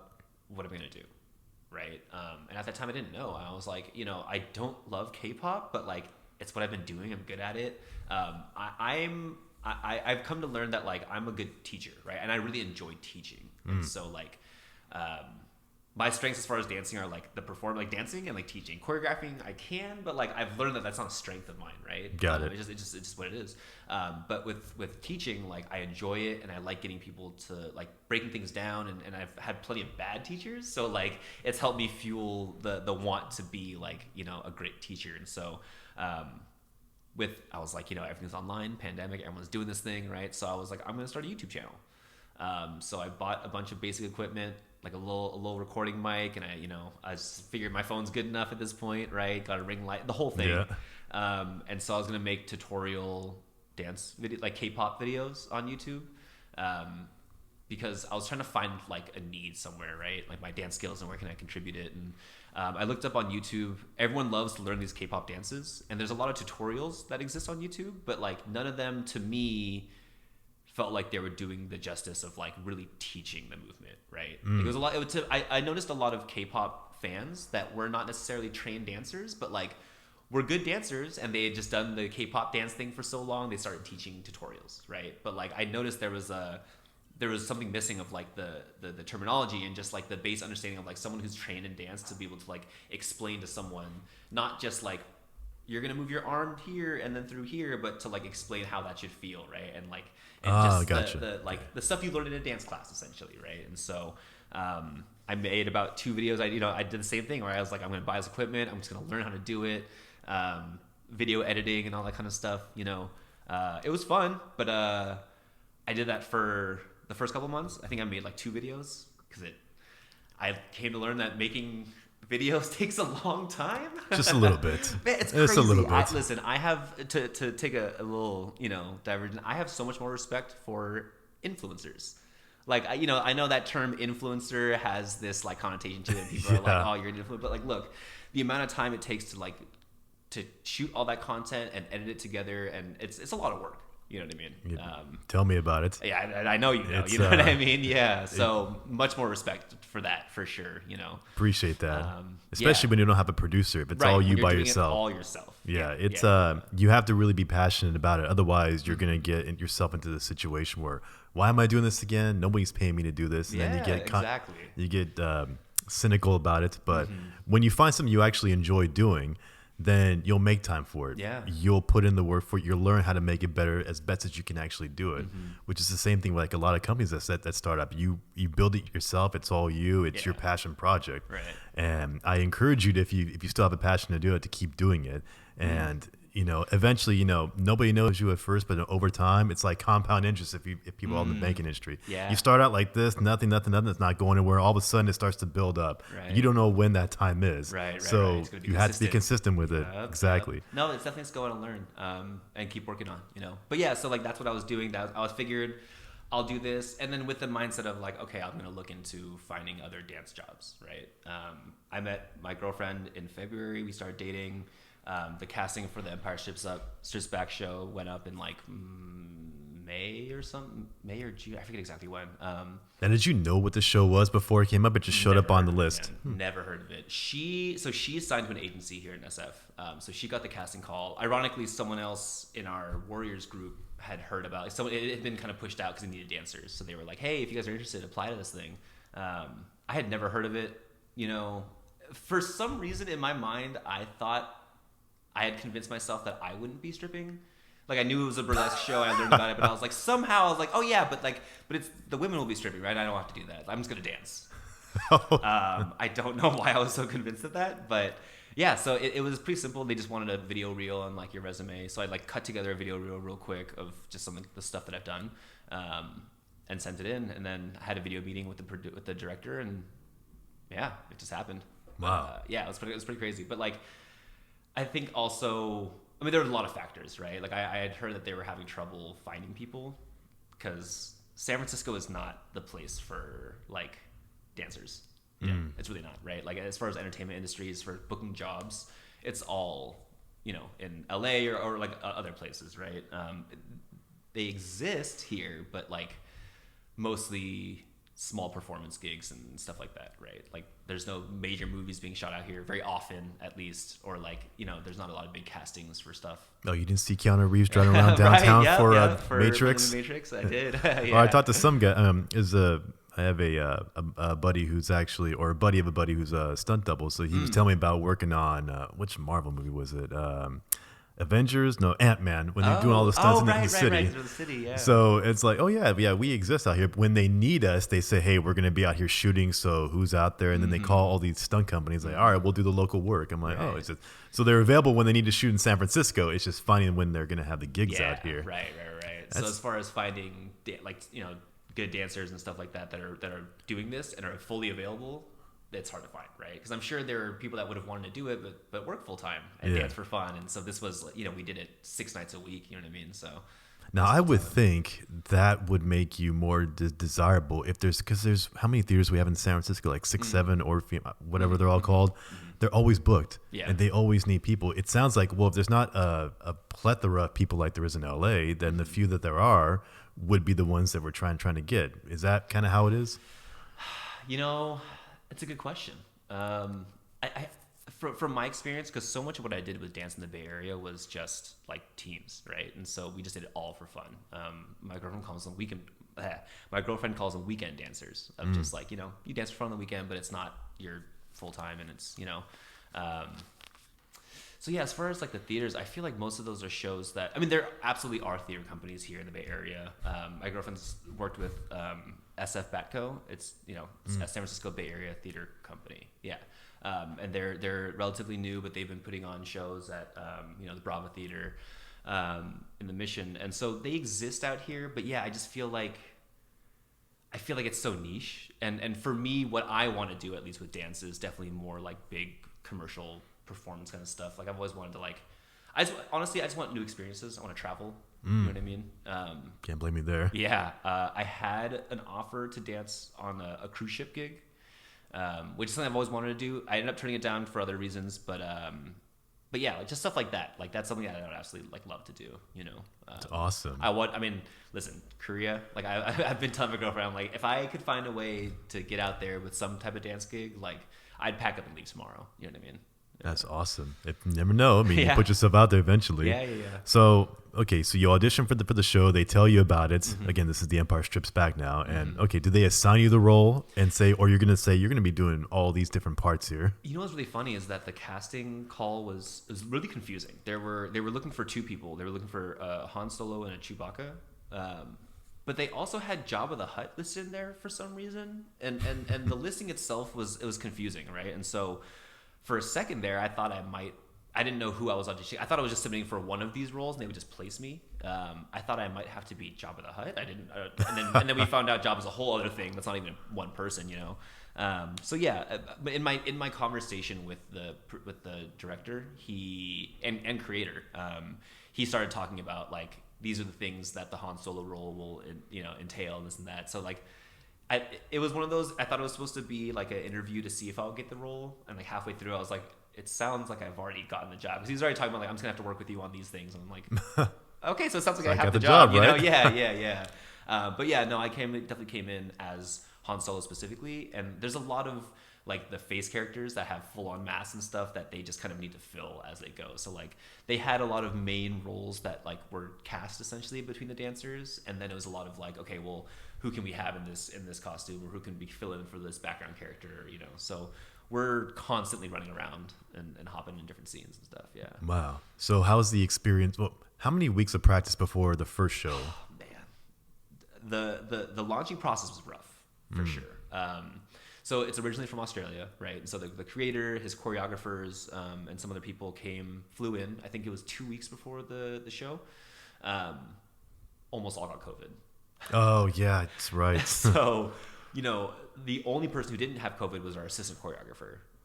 And, you know, he was great and he knew everything, but his job was the assistant choreographer, you know what I mean? And so it's tough on him already having to teach us everything. But we basically had 2 weeks of rehearsals. We were supposed to have like, there's always the media week, you know, so it's kind of like the pre-opening night of all that. And it all kind of just fell apart, you know what I mean? So we never ended up having like a full media night just because a bunch of so they got COVID, started to recover. Some of our cast started getting COVID, you know what I mean? Our MC got COVID at one point. Like it was just chaos in the beginning. Man. So like, it's funny when you ask me the question, I'm like, I don't know. I feel like I've just blacked out. It's horrible. It was all a blur, man. You know? But you know, after a rough start, then it obviously picked up and it was, you know, great. So were most people from the Bay Area, or they had to reach down to LA and say, hey, we need more? That was a tough thing. I'd say I think we only had a handful, like 3 or 4 of us locals. There were women from LA. We flew in our Chewy from New York. Because the dance for Chewy was a minimum 6'4". Oh yeah, makes sense. So finding guys gotta be tall. Yeah, so finding a 6'4" plus dancer is difficult. You know what I mean? Never mind the fact that we're in SF, so like, they flew in from New York. So yeah, they were trying to find more local, and that's actually kind of what ultimately led into. So they're in LA now with the new, you know, they finished here, took it down to LA, and some of us they did, like, basically none of us were taken down with the show, essentially because of like they had a lot of unexpected costs of, you know, having to bring people from LA, pay for all their housing during the run of the show and this and that. So when it came down to LA, you know, they were very honest with us. Like we had, like, they were super candid, but they were just like, look, like we just like. There's obviously no shortage of dancers in LA. So like for them to bring the production down there and find local dancers and not have to pay for their housing and per diem and stuff it was just a financial move pretty much.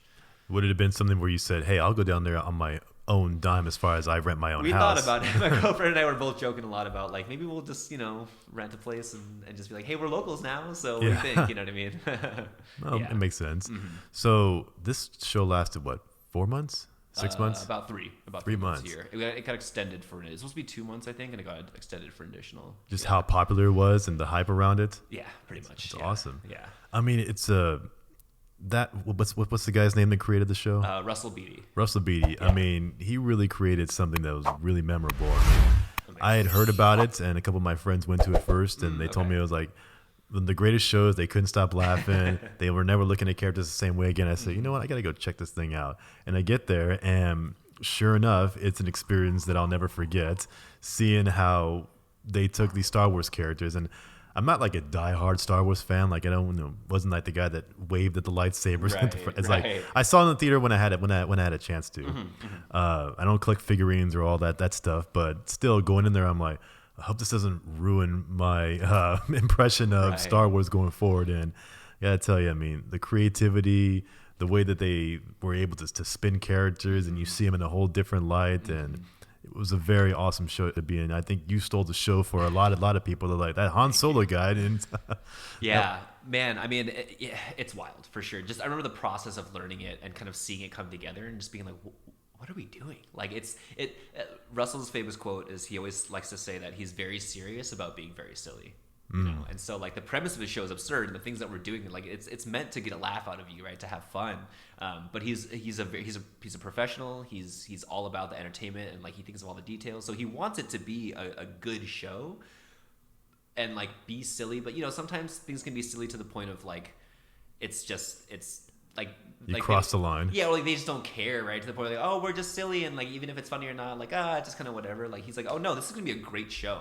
But it's gonna be funny too, you know. And so, yeah, man, it was an experience for sure. So when he was explaining to you the role, like, and you have to, without spoiling what you were doing in the show, like, did you have to really like, how would you say, think deep about, oh, this is what I'm going to be doing now. So, you know, get some of these nerves out of my system. Yeah. You know, again, like I said, like I, for some reason, convinced myself that I wouldn't be stripping, and I definitely was stripping. But my numbers specifically also were very heavily dance like focused, right? Some of the performances, I mean, it's a burlesque show, right? And one of the women in our show is a like professional burlesque performer. Like that's what she does full time here in the city. Oh. And so we learned a lot from her, right? But you know, yes, they're dancers, but it's a lot about like the tease and the build up, and like there's a whole art to that type of performance, right? For me, it was like I was given choreography, and like yeah, there was stripping, and there's like a lot of performing that I'm doing, but like I think I felt comfortable knowing that like I'm a dancer and this is what I do, and I'm comfortable here. And so if I know the movement, then I'm good. You know what I mean? I did try to do some like, I rewatched all the movies, and I'm like really like watching Harrison Ford and trying to be like, okay, like what is Han Solo, you know? And like, and it ended up factoring, like I made changes over time through my performance of subtle things, you know, like that maybe may not even be noticed, but just things that like, my girlfriend's more of an actor, and so she kind of helped me to understand too, like this idea of like you're acting, right? And so like becoming a character, and so that was probably the biggest challenge, I think. Like the movement, easy, I can do, and performing, I've been doing that, I've been on stage, but it was more so of like, how do I capture this character to make it authentic, and feel like, oh, if Han Solo was up here dancing and stripping, like that's how he would do it, kind of thing, you know?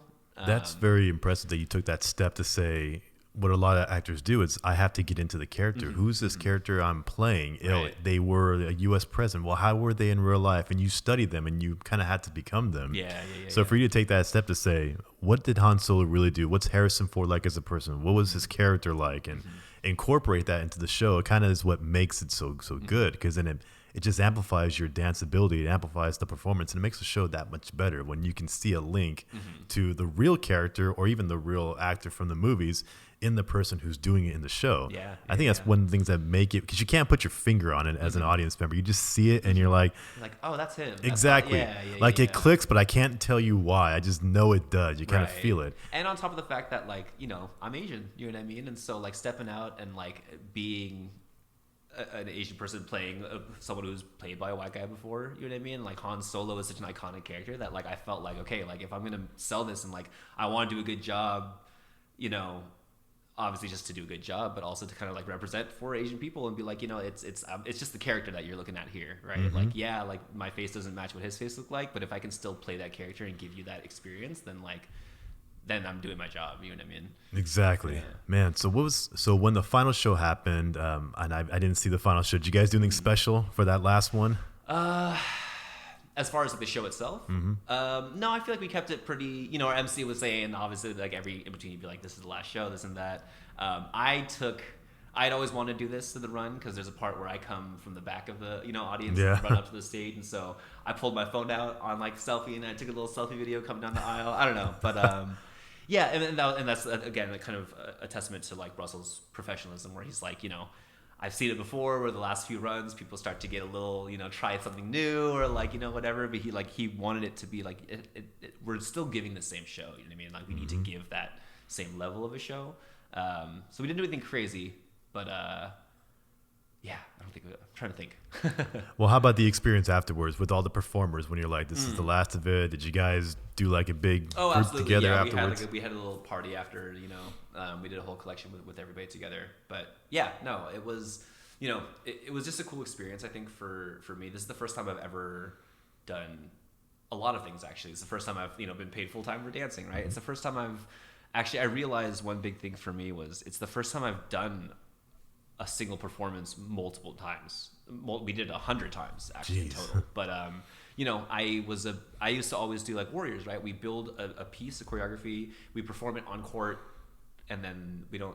So maybe we'll do it again somewhere else. We usually do something new every time, right? Or like my dance teams, we'd like build a set for a competition and we compete, and then once we're done, we move on to the next set. You know what I mean? So like this idea of being able to run through the exact same steps every single night. And like, it's a whole other skill because then I like, not getting bored with it. Right. But also just then it allows you to like make changes and like improve it and like, and just make it better and better. Right. Like, the one example that comes to mind for me, especially in talking about the whole Han Solo character thing, was like, there's a point where I'm on the mic and I yell out, I want to get into somewhere, the whole like Han shot first, so I yell out to everybody. Like at first the way I was saying it was like, I shot first, right? And I'm whatever, right? And I did it that way just because I wanted to hear it clear. I'm on a mic, it's hard to hear. And my girlfriend was like, you might want to try the inflection on like the I shot first, because Han Solo is like, he's cocky and he's like, I just want to make it clear to all y'all, like I was like, you know what I mean? He didn't shoot, I shot first, right? And so I was like, and I tried it, and it felt better and it made more sense. And so, and it's like, I said the same words, and no one's gonna know the difference of that, but like, yeah, it was cool to be able to build and make it better and better over time, and make those subtle like character choices to really get more into it. Wow. Yeah. So the evolution of your dance from we're doing a different dance pretty much every night, like at the Warrior Game, to now you're doing something, the same thing over and over for 100 plus times. How does that, like I say, how did that make you feel? Like, is this like, this is actually kind of a progression I want to go in, or I never thought that this is what I could do, and now that I've seen that I have the ability to do it, that this is a route I want to take my skill in? Yeah. No, totally. It opened up, like, again, like I'm all about new experiences, right? So it opened up that feeling for sure of doing it multiple times. I think it was this thing about I had never cared so much about the little detail. I always care about details, but like, because it mattered, right? Like if you performed it and you messed it up a little bit, whatever, it's fine. You move on from it, right? But the new skill I was learning was like really pay attention to all the details and being able to be proud of like incorporating all that and building. So that was one skill that definitely was like, okay, I can do this. I think the other was straight up just endurance, the idea of doing that many. So we did 6 nights a week, 8 shows a week. So Friday, Saturday was back-to-back double shows. We had one day off on Sunday. Or no, Sunday was a single show. Monday was our day off. And then back to, so 8 shows a week, man, it was wild, and so, yeah, and also like, it was, so endurance, right? And just kind of like learning like, okay, yeah, I can do this. Cause like, again, like I talked about, I had a cruise ship gig and like, I was a little nervous about that, but I was like, oh dude, like I've done this, and so, so what did that teach you about, okay, I could do this. Is this something that I want to do? Do I want to be committed to some like this pretty much 6 days out the week and I'm doing nothing but my show? So on the good news is you have a gig, you have a profession, a craft, and you can do it over and over again. Oh yeah. But now it's taking you in a route where like, okay, how does this, is this something I want to continue doing as the years go on? Or is this, whatever the money is, Yeah. Or do you say, okay, it's a lot to commit, and do you say things to yourself like, I'm getting older, I probably should do X? Right. No, it's funny that you asked that because yes to both, right? It definitely was like, oh, cool, this is it. Like this is what I want. We can keep doing this thing. We're gonna just only get bigger, make more money, and like we're good, right? But there were absolutely days where I'm like, I'm tired, and I'm like I love dancing, but like I don't want to go perform right now, right? Because I'm having a bad day or whatever it is. And I remember those thoughts kind of scared me at first because I was like, I thought this was it. I thought I loved dancing and I would only ever love dancing and I would never hate it.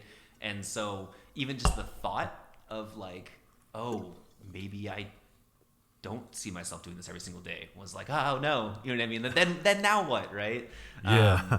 But then then you always have to step back and realize that like no matter how passionate you are about something, there are going to be times where you don't feel that same love for it. You know what I mean? And that's okay, right? It doesn't mean that you don't care about it at all or that it's not important to you, but it's just like anything else, it comes in waves. And so I think those are the times where like you really got to just take stock and take a step back and like, yeah, I'm tired and maybe I don't feel like doing this right now, but like, does this bring me joy? Yes. Right. Like, are there other things that I would rather be doing? Not really, and so like, yeah, it's like the same thing with relationships, right? You think that you're just gonna have the perfect one where like there's no problems with anything. Like no, there's no perfect person out there that you never argue with, right? So there's no perfect job out there or career or like life path that like doesn't have bad days or days where you feel like I'm not motivated or I hate what I'm doing sometimes, But yeah, like despite all that, I think once I had a break and my body had a break, then I'm like, oh no, Dan, this is what I love to do, perform, and that's where I'm at, So it's fueled me to keep. I think that's what's fueled me over the last 2 months of like no work, to be like, okay, but I did it, I've done it, it's possible, you know what I mean? Like, right. And so yeah, I think you have a big, I'm gonna say advantage per se, but the fact that you have a girlfriend who's in the same industry and you both get it, the ups and the downs. So there's not like a mixed message of expectations. It's like, no, you both know how this whole lifestyle is going to be. Absolutely. You both have an idea of the money coming in. You both know the future. That story you were telling me of the guy who's 50 years old, him and his wife with the kid, they're like, yeah, we've been doing this for X amount of years and we just know this is what we can expect. Yeah. It's important because it keeps you guys on the same page when you communicate about where your life is going. If you have somebody who's not on the same page, it might be the greatest person in the world, but if they don't understand where you're coming from and what your job or your career entails, and there's going to be ups and downs, and I maybe have to go to X place for 8 weeks to do the gig, but it's a job, it's an income, and I would love to do it. Yeah. It can be difficult with that. Yeah. So how do you and your girlfriend specifically right now like work through that, even though you're both in the same industry? Yeah, no, it's funny. We've talked about it a lot. I know a lot of dancers who are like, I would never want to date another dancer, and I get that separation of your world and industry and not wanting to talk about work or whatever, but like I don't know, for me I'm like I have to be with a dancer, right? Or at least someone else that is in the same world as me. And so we talk about it a lot. We understand the lifestyle it entails. We understand like we've talked through and it's funny, we mentioned it before, but I'm very much the same way where I'm like I believe in equal partners and I believe I'm a feminist and all that kind of stuff, but I still feel this like as the man that I should be providing and paying for things. And like, we were doing the Empire show together. We're literally making the exact same amount of money, but I still felt like I would be trying to like pay for dinners. And like, I just feel like it's just something that's built into me, I think, with my parents and stuff too. Right. So, that was a hard conversation we had to have where I was like, she has grant money that comes in and she works with, she has her agency. And so, for me to kind of be like, listen, I can't pay for things, and she's obviously like, well, I will pay for things. It's fine. You know what I mean? But yeah, it's something that like we've had to have the conversation about, we obviously both are on the same page, but sometimes just saying it out loud of being like, I feel like I should be paying for stuff and providing, and I can't do that right now. And like, and she's like, I don't care. Right. But for some people that's the dynamic that they're looking for. Right. And obviously that person's not for me, but yeah, it's nice that we can work together and like and recognize where we're at, and like if things are going well, we're going well, and if they're not, then like we support each other to make it work. Yeah, that's excellent. It's I get where you're coming from there. It's not just you. I think it's a lot of guys grow up with that same mentality, is that you're at the very least, forget about who makes what money, whatever. It's like we still want to be the ones that say, okay, I want to be able to do this, A, B, and C. It's nothing against how much money you may make as a partner or whatnot. It's just I still want to do this, And if I don't have that, it can kind of cause like issues. And I see where a lot of people, go through that. And it's a difficult, no, not difficult, it's a different time than our parents and grandparents. Absolutely, when it was just that way for how many hundreds of years. And now things are not always the same way over here, for better or for worse. And we're adapting to it. And we're all learning what that actually looks like for everybody. Yeah, definitely. But it's good that you guys are able to communicate about that. Very important. Communication, man. That's what it always is. You have no idea. I learned that as I got into my 30s. Didn't know what that meant in my 20s, but you get into your 30s, it starts to click differently as you have different expectations in life. So what's the future hold for you with your next shows? Where do you want to see yourself? I know you're going to take what job that you can get, but if you had a magic wand and you could say, this is what I would love to be doing, what would that be? Honestly, I think the next step for me feels acting. Acting is something that when I read a lot of books as a kid, and I remember I used to always like act out stuff as I was reading it. You know what I mean? Which I never really thought twice about. But yeah, and it's I have a huge affinity for film and TV shows and stuff like that, right? So I just realized it's something I've always thought about, but I've always just kind of been like, oh no, but I could never be an actor. I don't know why, but everyone just have that thought, right? Of like, you see people in movies and stuff, and you're like, that's just unattainable. It just I don't know. And so with this I want to take the dancing bigger. I want to do more stuff with it. But I think for me, I also recognizing that like there is an end date to a dance career, right? No matter how hard you try, like you just physically at a certain point you can't move like that. You know what I mean? But with acting, that just feels like something I can kind of fall into and like obviously have a more longevity with. And I also just think it's something that I really enjoy. I think it's good that you thought about that already, about how you have to adapt, because you can't be doing the same thing that you did when you were 17, when you were 20. And where I see this a lot it's with salespeople who come into the game and they're so good. They're just natural salesmen. They're out there. They're selling whatever product they're selling. They're making tons of money. And then they get to a point where they're almost too expensive for the employer to keep. And the employer is like, well, why would I keep paying you X amount of money when I can hire that guy out of college who will work for a fraction and he'll hustle? Yeah. So then they get put in a position where, do you evolve to like a management role where you take your skills and you can go teach somebody else? Or do you continue doing what you want to do and say, I'm still doing this, and then sort of hit the wall at some point where now the young guys behind you are sort of taking over and they're doing it cheaper than you. So if you catch that early on and say, okay, there's a point where I need to step in and evolve into something different and take what I've learned and build something else. And then it just opens the whole doorway for, I've seen that with a lot of creators, is that if you get too niche in something, let's say you're specific about, let's say, for example, you're specific only about K-pop. I just want to teach K-pop. I'm so good at it and I love teaching it. Do you reach a point where the profession evolves, where the younger people are now? It's like with the whole TikTok thing, it's like they're sort of taking over now, and the way you did it sort of is not the same way anymore. Do you evolve to say, how can I take what I've learned and transfer to something that can keep going? Like, do I teach it differently? Do I evolve to a different style of hip hop? You know what I think it is? I think it's a big part of it is like you have to be present in the world, right? And what's going on. For me, I always think about, it's so funny with TikTok, right? A buddy of mine, I remember pre-pandemic, when it's funny because I feel like pre-pandemic was this whole thing when everyone's like, China's observing us through TikTok, don't download TikTok. And the pandemic hit, everyone was bored and we all just forgot about that. So now everyone just uses TikTok, you know what I mean? But yeah, so pre-pandemic, I had a buddy of mine that was like, dude, you're a great dancer. There's this app called TikTok. You'll blow up on there. Just make a bunch of just do what you just dance and post the videos, this and that. And like, I've been someone I just feel like I've been adverse to I'm like, these young kids and their Snapchat and stuff. And I'm only 31, you know what I mean? But I feel like my cap was Instagram, you know what I mean? And I fail to see the point, Be Real is a whole thing people are doing now. And but if I wasn't snooty about this new TikTok thing, and I literally, because I look at the content and I look at the people that are huge TikTokers and this and that, and again, the dancing, the dance TikTokers that are really big, they're good dancers, but they're not. It's again that prerequisite skill, right? And then everything else is just the content they've created and the following and their ideas and stuff. And so that could have been. I truly believe if I had started investing in TikTok early and made videos, dance videos, I probably could have blown up and doing the whole thing, right? And so the point of that is we talk about a salesperson adapting. It's just being aware of what's out there and where things are being driven and where there's opportunities, you know what I mean? And you can adjust your strategy just to kind of work within like the tools that are being presented to you. You know what I mean? Well, a big thing it's funny you brought up the whole TikTok dancing thing that's going around is that you could do a dance on TikTok. I don't do that stuff, but you could do a dance on TikTok that's trending and you could go viral and blow up because that's what everybody wants. And you may think, oh, they love me and they're going to keep seeing me. But maybe you just blew up because of that one or two videos. Yeah. But then you trying to take that, same amount of followers and go to your other dance, and they might say, "No, I'm not having that."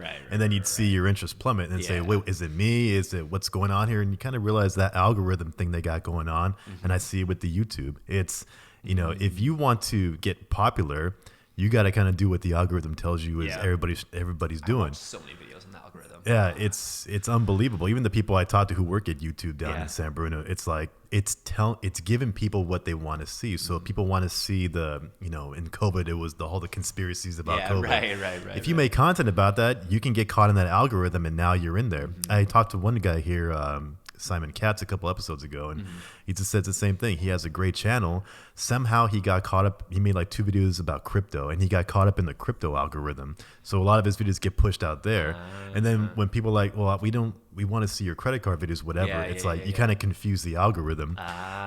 So you may think, oh my God, my video got 1 million views. People love me. And it's like, maybe you got caught up in the algorithm. If you can continue that and they see you for that, then that's one thing. But if you're like, actually, I'm kind of over here, I want to do this, then it's like my show here. It's growing organically. I'm not going to make any content specifically that's going to get caught up in the algorithm. I don't want to. Right. If it does, it does. I had a couple of videos that just happened to get caught in a couple of random algorithms, but it's supposed to be about, me sitting down talking to people over time, long term, long game.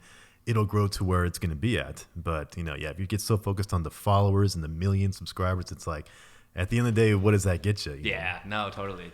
Yeah, I know. I'm like, because I'm a very much like, I don't, even on my personal Instagram and stuff, I don't really care about posting for likes and stuff. It's just, I'm updating what's going on in my life. Like I here's a cool photo that someone took of me. I'm going to post it. Right. Like, and so, but again, is that thing where like, I'm one of those people who's like, I don't care about likes, but like in the world that we live in, and we talked about learning those skills for content creation. I thought about it a lot recently where I'm like, it doesn't matter if I don't like it or not. That's what you have to do, right? Like I have to get good at using social media and creating a presence there and your brand and all that kind of stuff, regardless of, and obviously there's other avenues, but like that's where the majority of the focus in the world is right now. And so like if as far as entertainment, if I want to be successful, it's just a skill you got to learn, and so like you got to play the game to a degree. You got to play the game, and you see the difference between the TikTok platform and the Instagram, and they all have a different. And I see people in our generation, we're more into the Instagram than the TikTok, which is more for like high school kids, and then one day there'll be some other app that's going to be for the next generation of high school kids, and. Like actually when I was in college, it was MySpace and Facebook. And then we're like, this Facebook, whatever. And then that blew up. And now it's like Facebook, who uses Facebook? Yeah, it's wild. But what about performances? Like what type of industries are you, or what type of acting did you want to continue to go for? Or, like you talked about, you're going for Hamilton, which cross our fingers that you can get.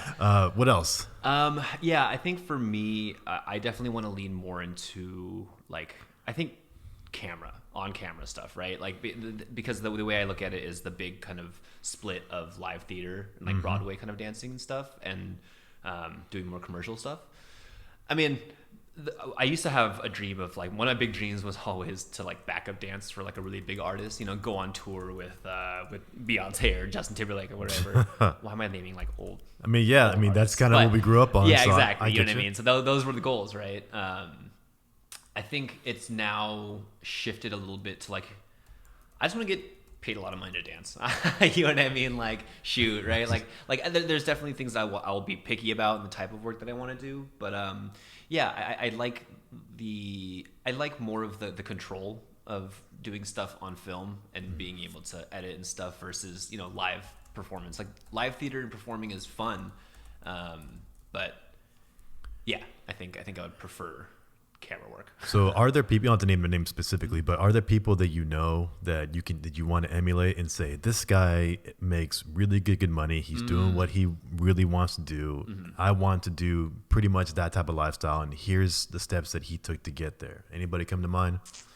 Not really, which that's one thing that I need to do, honestly, is that's one thing I found is I think I know I want to dance, right? And like when I had that clear direction, that's definitely pushed me to do a lot of things that I've done now.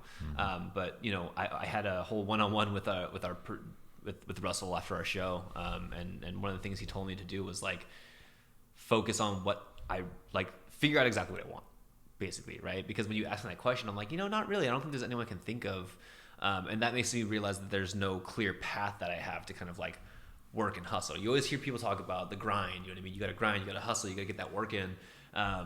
I want to, but I don't know where to kind of push that forward now, right? So right now I'm pushing it out everywhere. I'm applying to everything. I'm like, do you want me to be a model for you? Do you want me to be an actor for you? You know, be a dancer. So I'm kind of right now I think I'm collecting my experience in these things that I haven't done a lot of, right? So like dancing, obviously I'm well versed, but like acting, you know, I took a role in someone's student film just to get behind a camera, right, or get in front of a camera.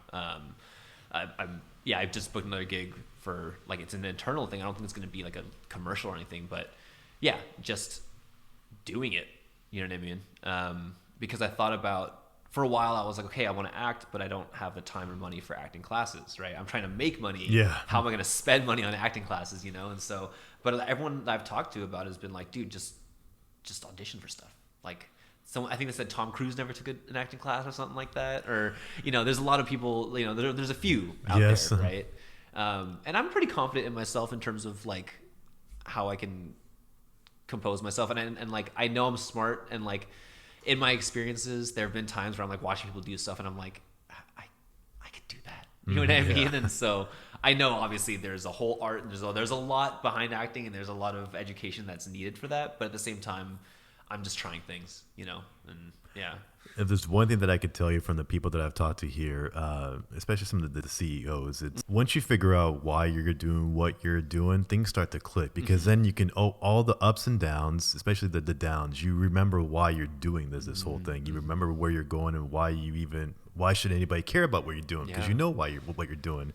And when you get comfortable figuring out, okay, this is where I want to go and you have that direction, everything sort of falls into place. Like, for example, let's say your goal was, I want to live and act in Hollywood, and you're going to do whatever it takes to get there. But the end goal or the goal you're going for is, I want to live in Hollywood, as an example. Then you're going to do what you got to do to get there. And I think you're kind of figuring yourself out now. That's pretty awesome that you're like, you're letting the journey take you where you think you might end up that you never would have thought about. Like, would you have thought 5 years ago that this Empire Strikes Back would even have been a thing? No or even way. doing that kind of work would have been a thing. Not at all. No, it's I love that you said that because that's 100% the way I kind of approach life, right? Like I've never had like a 5-year plan, a 10-year plan. The older I get, the more I'm kind of thinking like maybe I should, you know, I should have like, but to say that, you know, the way I've approached life is that like I know what I want to do. And you know, you're constantly coming to forks in the road, right? And you're constantly coming to decisions that you have to make, and like you just make each choice, and that's kind of the path that you take, right? And like you take what life gives you, and it's, for me, it's sort of an example, right? Like I came back from LA and I was like, I don't know, I'm teaching dance. I was living at home and I didn't know what to do. And then my friend offered me this job, and I was like, sure, right? Why not? I was just open to it, and then they offered me a full time. Like, do you want to, you know, be a full-time employee here? And so, and I was open to it, you know what I mean? And I had no plan for that by any means. Same thing with quitting and going back to this dancing thing, right? Like I full on was like, I got this job as a contract at Meta's big company, and I'm like, it's going to grow. I could potentially work here full time. And in that moment, I had a plan to stay, right? And I'm going to I'm going to work really hard and like get noticed and get promoted and whatever.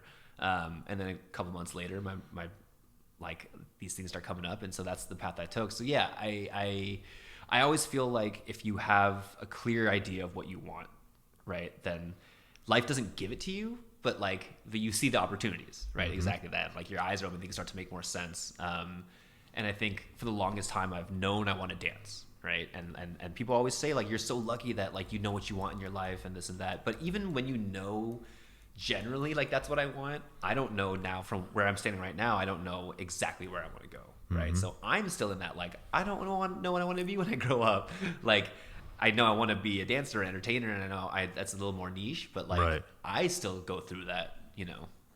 Same thing. Yeah. You have an interesting perspective too that I think speaks to a lot of people around here, in that a lot of tech companies have cut jobs. A Yeah. lot of tech companies are downsizing, and it's something that's sort of talked about under the breath. I mean, some people that I know that I've talked to who haven't been given the axe, they're like on edge. Am I next? I just started here at this company. What's going to happen? Yeah. What do I think about? And you worked in tech, and you have people who are high up in some of the bigger companies. What's kind of the mindset that from what you're hearing, and any advice you can give to people about how do you get through these uncertain times if you haven't been laid off, or even if you have, like, where do you go? Is this a time to follow a passion? Yeah, no, totally. Oh man, it's tough. I can only imagine. I was talking to my brother about it, and he's lost a lot of friends. It sounds a little. You say it that way, it sounds Yeah, more I know. intense, but a lot of his friends have lost jobs, and it's one thing that I think about a lot. And actually, it's kind of what's helped me with my life path that I'm pursuing, is this idea that, like, people always talk about how there's no jobs, right? And everyone's like, like the job market is terrible, this and that. But like, I always see jobs posted. I don't know. I just like, and I get the unemployment rate and like as a national thing, this and that. But like, there's always a job somewhere, right? It might be another tech job. It might be flipping burgers at McDonald's, whatever. But it's a job, right? It's something that you can do actively to like to make money or do whatever it is that you need to do. And so I think the higher you get into like such a specific, like the tech world, I can imagine where it feels like if you're let go, it's like, now what? You know what I mean? And like what am I supposed to do? But like, you have all these skills, right? And they may not be specific to another industry that you get into, but like they're gonna be useful in one way or another, right? And so I think to help with the relief of the stress of like, there's always something there. Especially if you've had the good fortune and the blessing of being able to like get an education and work that job, right? Like if you have that experience, you'll be able to find your way again, right? It's not so easy for people that live in poverty that don't have those opportunities to begin with, obviously. But yeah, I'd say like if you have even 1 month, right? So I think with all the full-time jobs that I've worked, whenever I quit, I had give myself maybe like a month if I had enough money to just like not do anything. And maybe some of you don't have that luxury if you have a family and everything like that. But like take that 1 month to do nothing. And like within that time, if you're not so consumed by this, like, what do I do next with my money thing? Like something will present itself. You know what I mean? Maybe during that whole month, all you do is cook food because you're stressed out, but like cooking makes you feel better, and you realize I actually love cooking. You know what I mean? And maybe I'll go to culinary school. I don't know, but like that's what the pandemic did for so many people, right? Yeah. Was that it quieted the noise, and everyone was able to just sit in silence for, and everyone kind of realized, oh, I'm not happy here. You know what I mean? Like when the machine stops and the capitalism and everything slows down for a second, it allows us to kind of like take stock and look around and figure out, am I happy here? What do I want? And so you can have those moments yourself, right? When you have a break from working the hamster wheel and you have a minute to figure out, like, does this make me happy every day? Because you know what I realized? We talk so much about like how the evil of capitalism and how like, everyone, you're stuck working a 9 to 5 when you have passions. But like there's a lot of people out there that's their passion. You know what I mean? People that are built and geared for this like office working and like and doing business and all that stuff. Some people thrive on that. You know what I mean? And that's great. And so those people belong in those places. And maybe some people that like don't necessarily thrive there, but just don't really have anything else they're passionate about, and like that's what they can focus on. But like if you have any other type of passion that like when things are quiet, that's where your mind comes back to, like, explore that a little bit. You know what I mean? Yeah. No one's holding you down and saying you have to continue to work here at a big company. If you choose to work there because of the money or the benefits, and you know what you're signing up for, and you go with it. But if you're saying, you know what, I don't want to do this anymore. I want to be a professional snowboarder. I want to be a professional dancer. Then go out and do it. Now, if you've committed yourself to so many bills, like a mortgage or kids or whatnot, that's a decision that you made, and you're going to do what's best for the family, because it's not about you at that point. But if you're on your own and you don't have any of those commitments, then, hey, nothing says that you can't learn how to live on a lower salary and do what you got to do to follow that passion, because you have nothing tying you down at that point. Yeah. So would that be something that you could say you've learned throughout your experience when you worked in tech, and then also following your passion from that? Dude, 100%. Yeah. And it's a lesson that I still learn to this day, right? Because I'm on that flip side now where I've left the rat race, so to say, and I've been doing this thing. And it's funny because like I had this moment the other day where outside of sending in submission audition videos and all that stuff, I just sit and watch TV and play video games. You know what I mean? I wake up, like I walk my dog in the morning, but then other than that, I'll like sleep in. And I'm up till 2 a.m, just doing whatever. Like I'm doing exactly what I always want to do, right? When I'm working, I'm like, I just want to sit at home, play video games, and hang out and sleep in, and this and that. But I'm doing this, and I'm like stressed, and I'm thinking about like I can't enjoy it. You know what I mean? And so, yeah, it's definitely a lesson that I've learned of wherever you're at. Like, there's always going to be a little bit of that kind of unsureness, or like the grass is always greener, right? Mm-hmm. But like, despite that, I still take stock, and I'm like, okay. But I'm happier here than I was there, and I was making good money. But like that you were unhappy, you know what I mean. And mm-hmm. I have to remind myself, and I still between the two, yeah, I'd rather be here, And it like I feel like we read and we see so much about this idea of like people that live in poverty that are so much happier than like millionaires, right? And like we get that concept and idea, but if you were to ask someone, hey, do you want to give up half the amount of money that you're making? Like, you're going to be happier. You'll just have way less money. Like, that doesn't make sense to us, right? Like, it's hard for us to make that leap, There's one thing about being a guy as you get into your 30s, you realize that you start putting the work in for yourself to make yourself a better person. Mm-hmm. It seems to click more when you get into your 30s, but it takes a long time for you to build up the skills, the time, the necessary thing. And you got to understand what's important to you. Mm-hmm. Is the number one priority of me to have a family and kids? Well, then if that's the priority, you're going to do what you got to do. Yeah, right. If the priority is, I want to go and follow this career or this passion, whatever it is, you're going to make it happen. And that might mean you don't buy the latest Gucci bag or something like that, right. But you're cool with it because you know the end goal. This is where I want to go. And this is the path I'm going to take. If that means I don't make as much money as I did over here at working at Meta, then so be it, because I'm going to be in a position where I'm happier at. And then whatever happens down the line, if we have a family or whatever, then I'll cross that bridge when I get there. But this is the path that I'm going in. Mm-hmm. Kind of wish a lot of people understood that a little bit more, but we learn as we go through life. Yeah. I've made choices that I'm like, if I going back, would I made the same thing? Maybe not, but I learned from it and I grew from it, and it's taken me down this path here that I never thought I would have had. If you would ask me if I would have had this show 10 years ago, I didn't even know what a podcast was 10 years ago. Right. And now I'm doing this because I get to sit down and talk to people like you who have an interesting story and have a perspective that I never would have guessed you went through to get where you're going now. Yeah. So it's fascinating stuff, man. This has been an awesome conversation, Jen. Like I said, time flies. We're at that much time, over 2 hours. So it's been great. So what's the best way people can reach out to you if they have any questions? Yeah, totally. Instagram is probably the biggest one. I technically have 2 Instagrams, but I really just use my one. So it's just Instagram, Jin Kimming.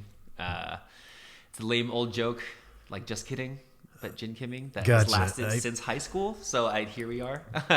That's like my email address. I made it when I was in high school, and it still says @AOL.com. Yeah, I just carry that account because why change it? So I get it there. No, totally. I'll put the link down in the this description there. And any more ways that people can see your talents other than.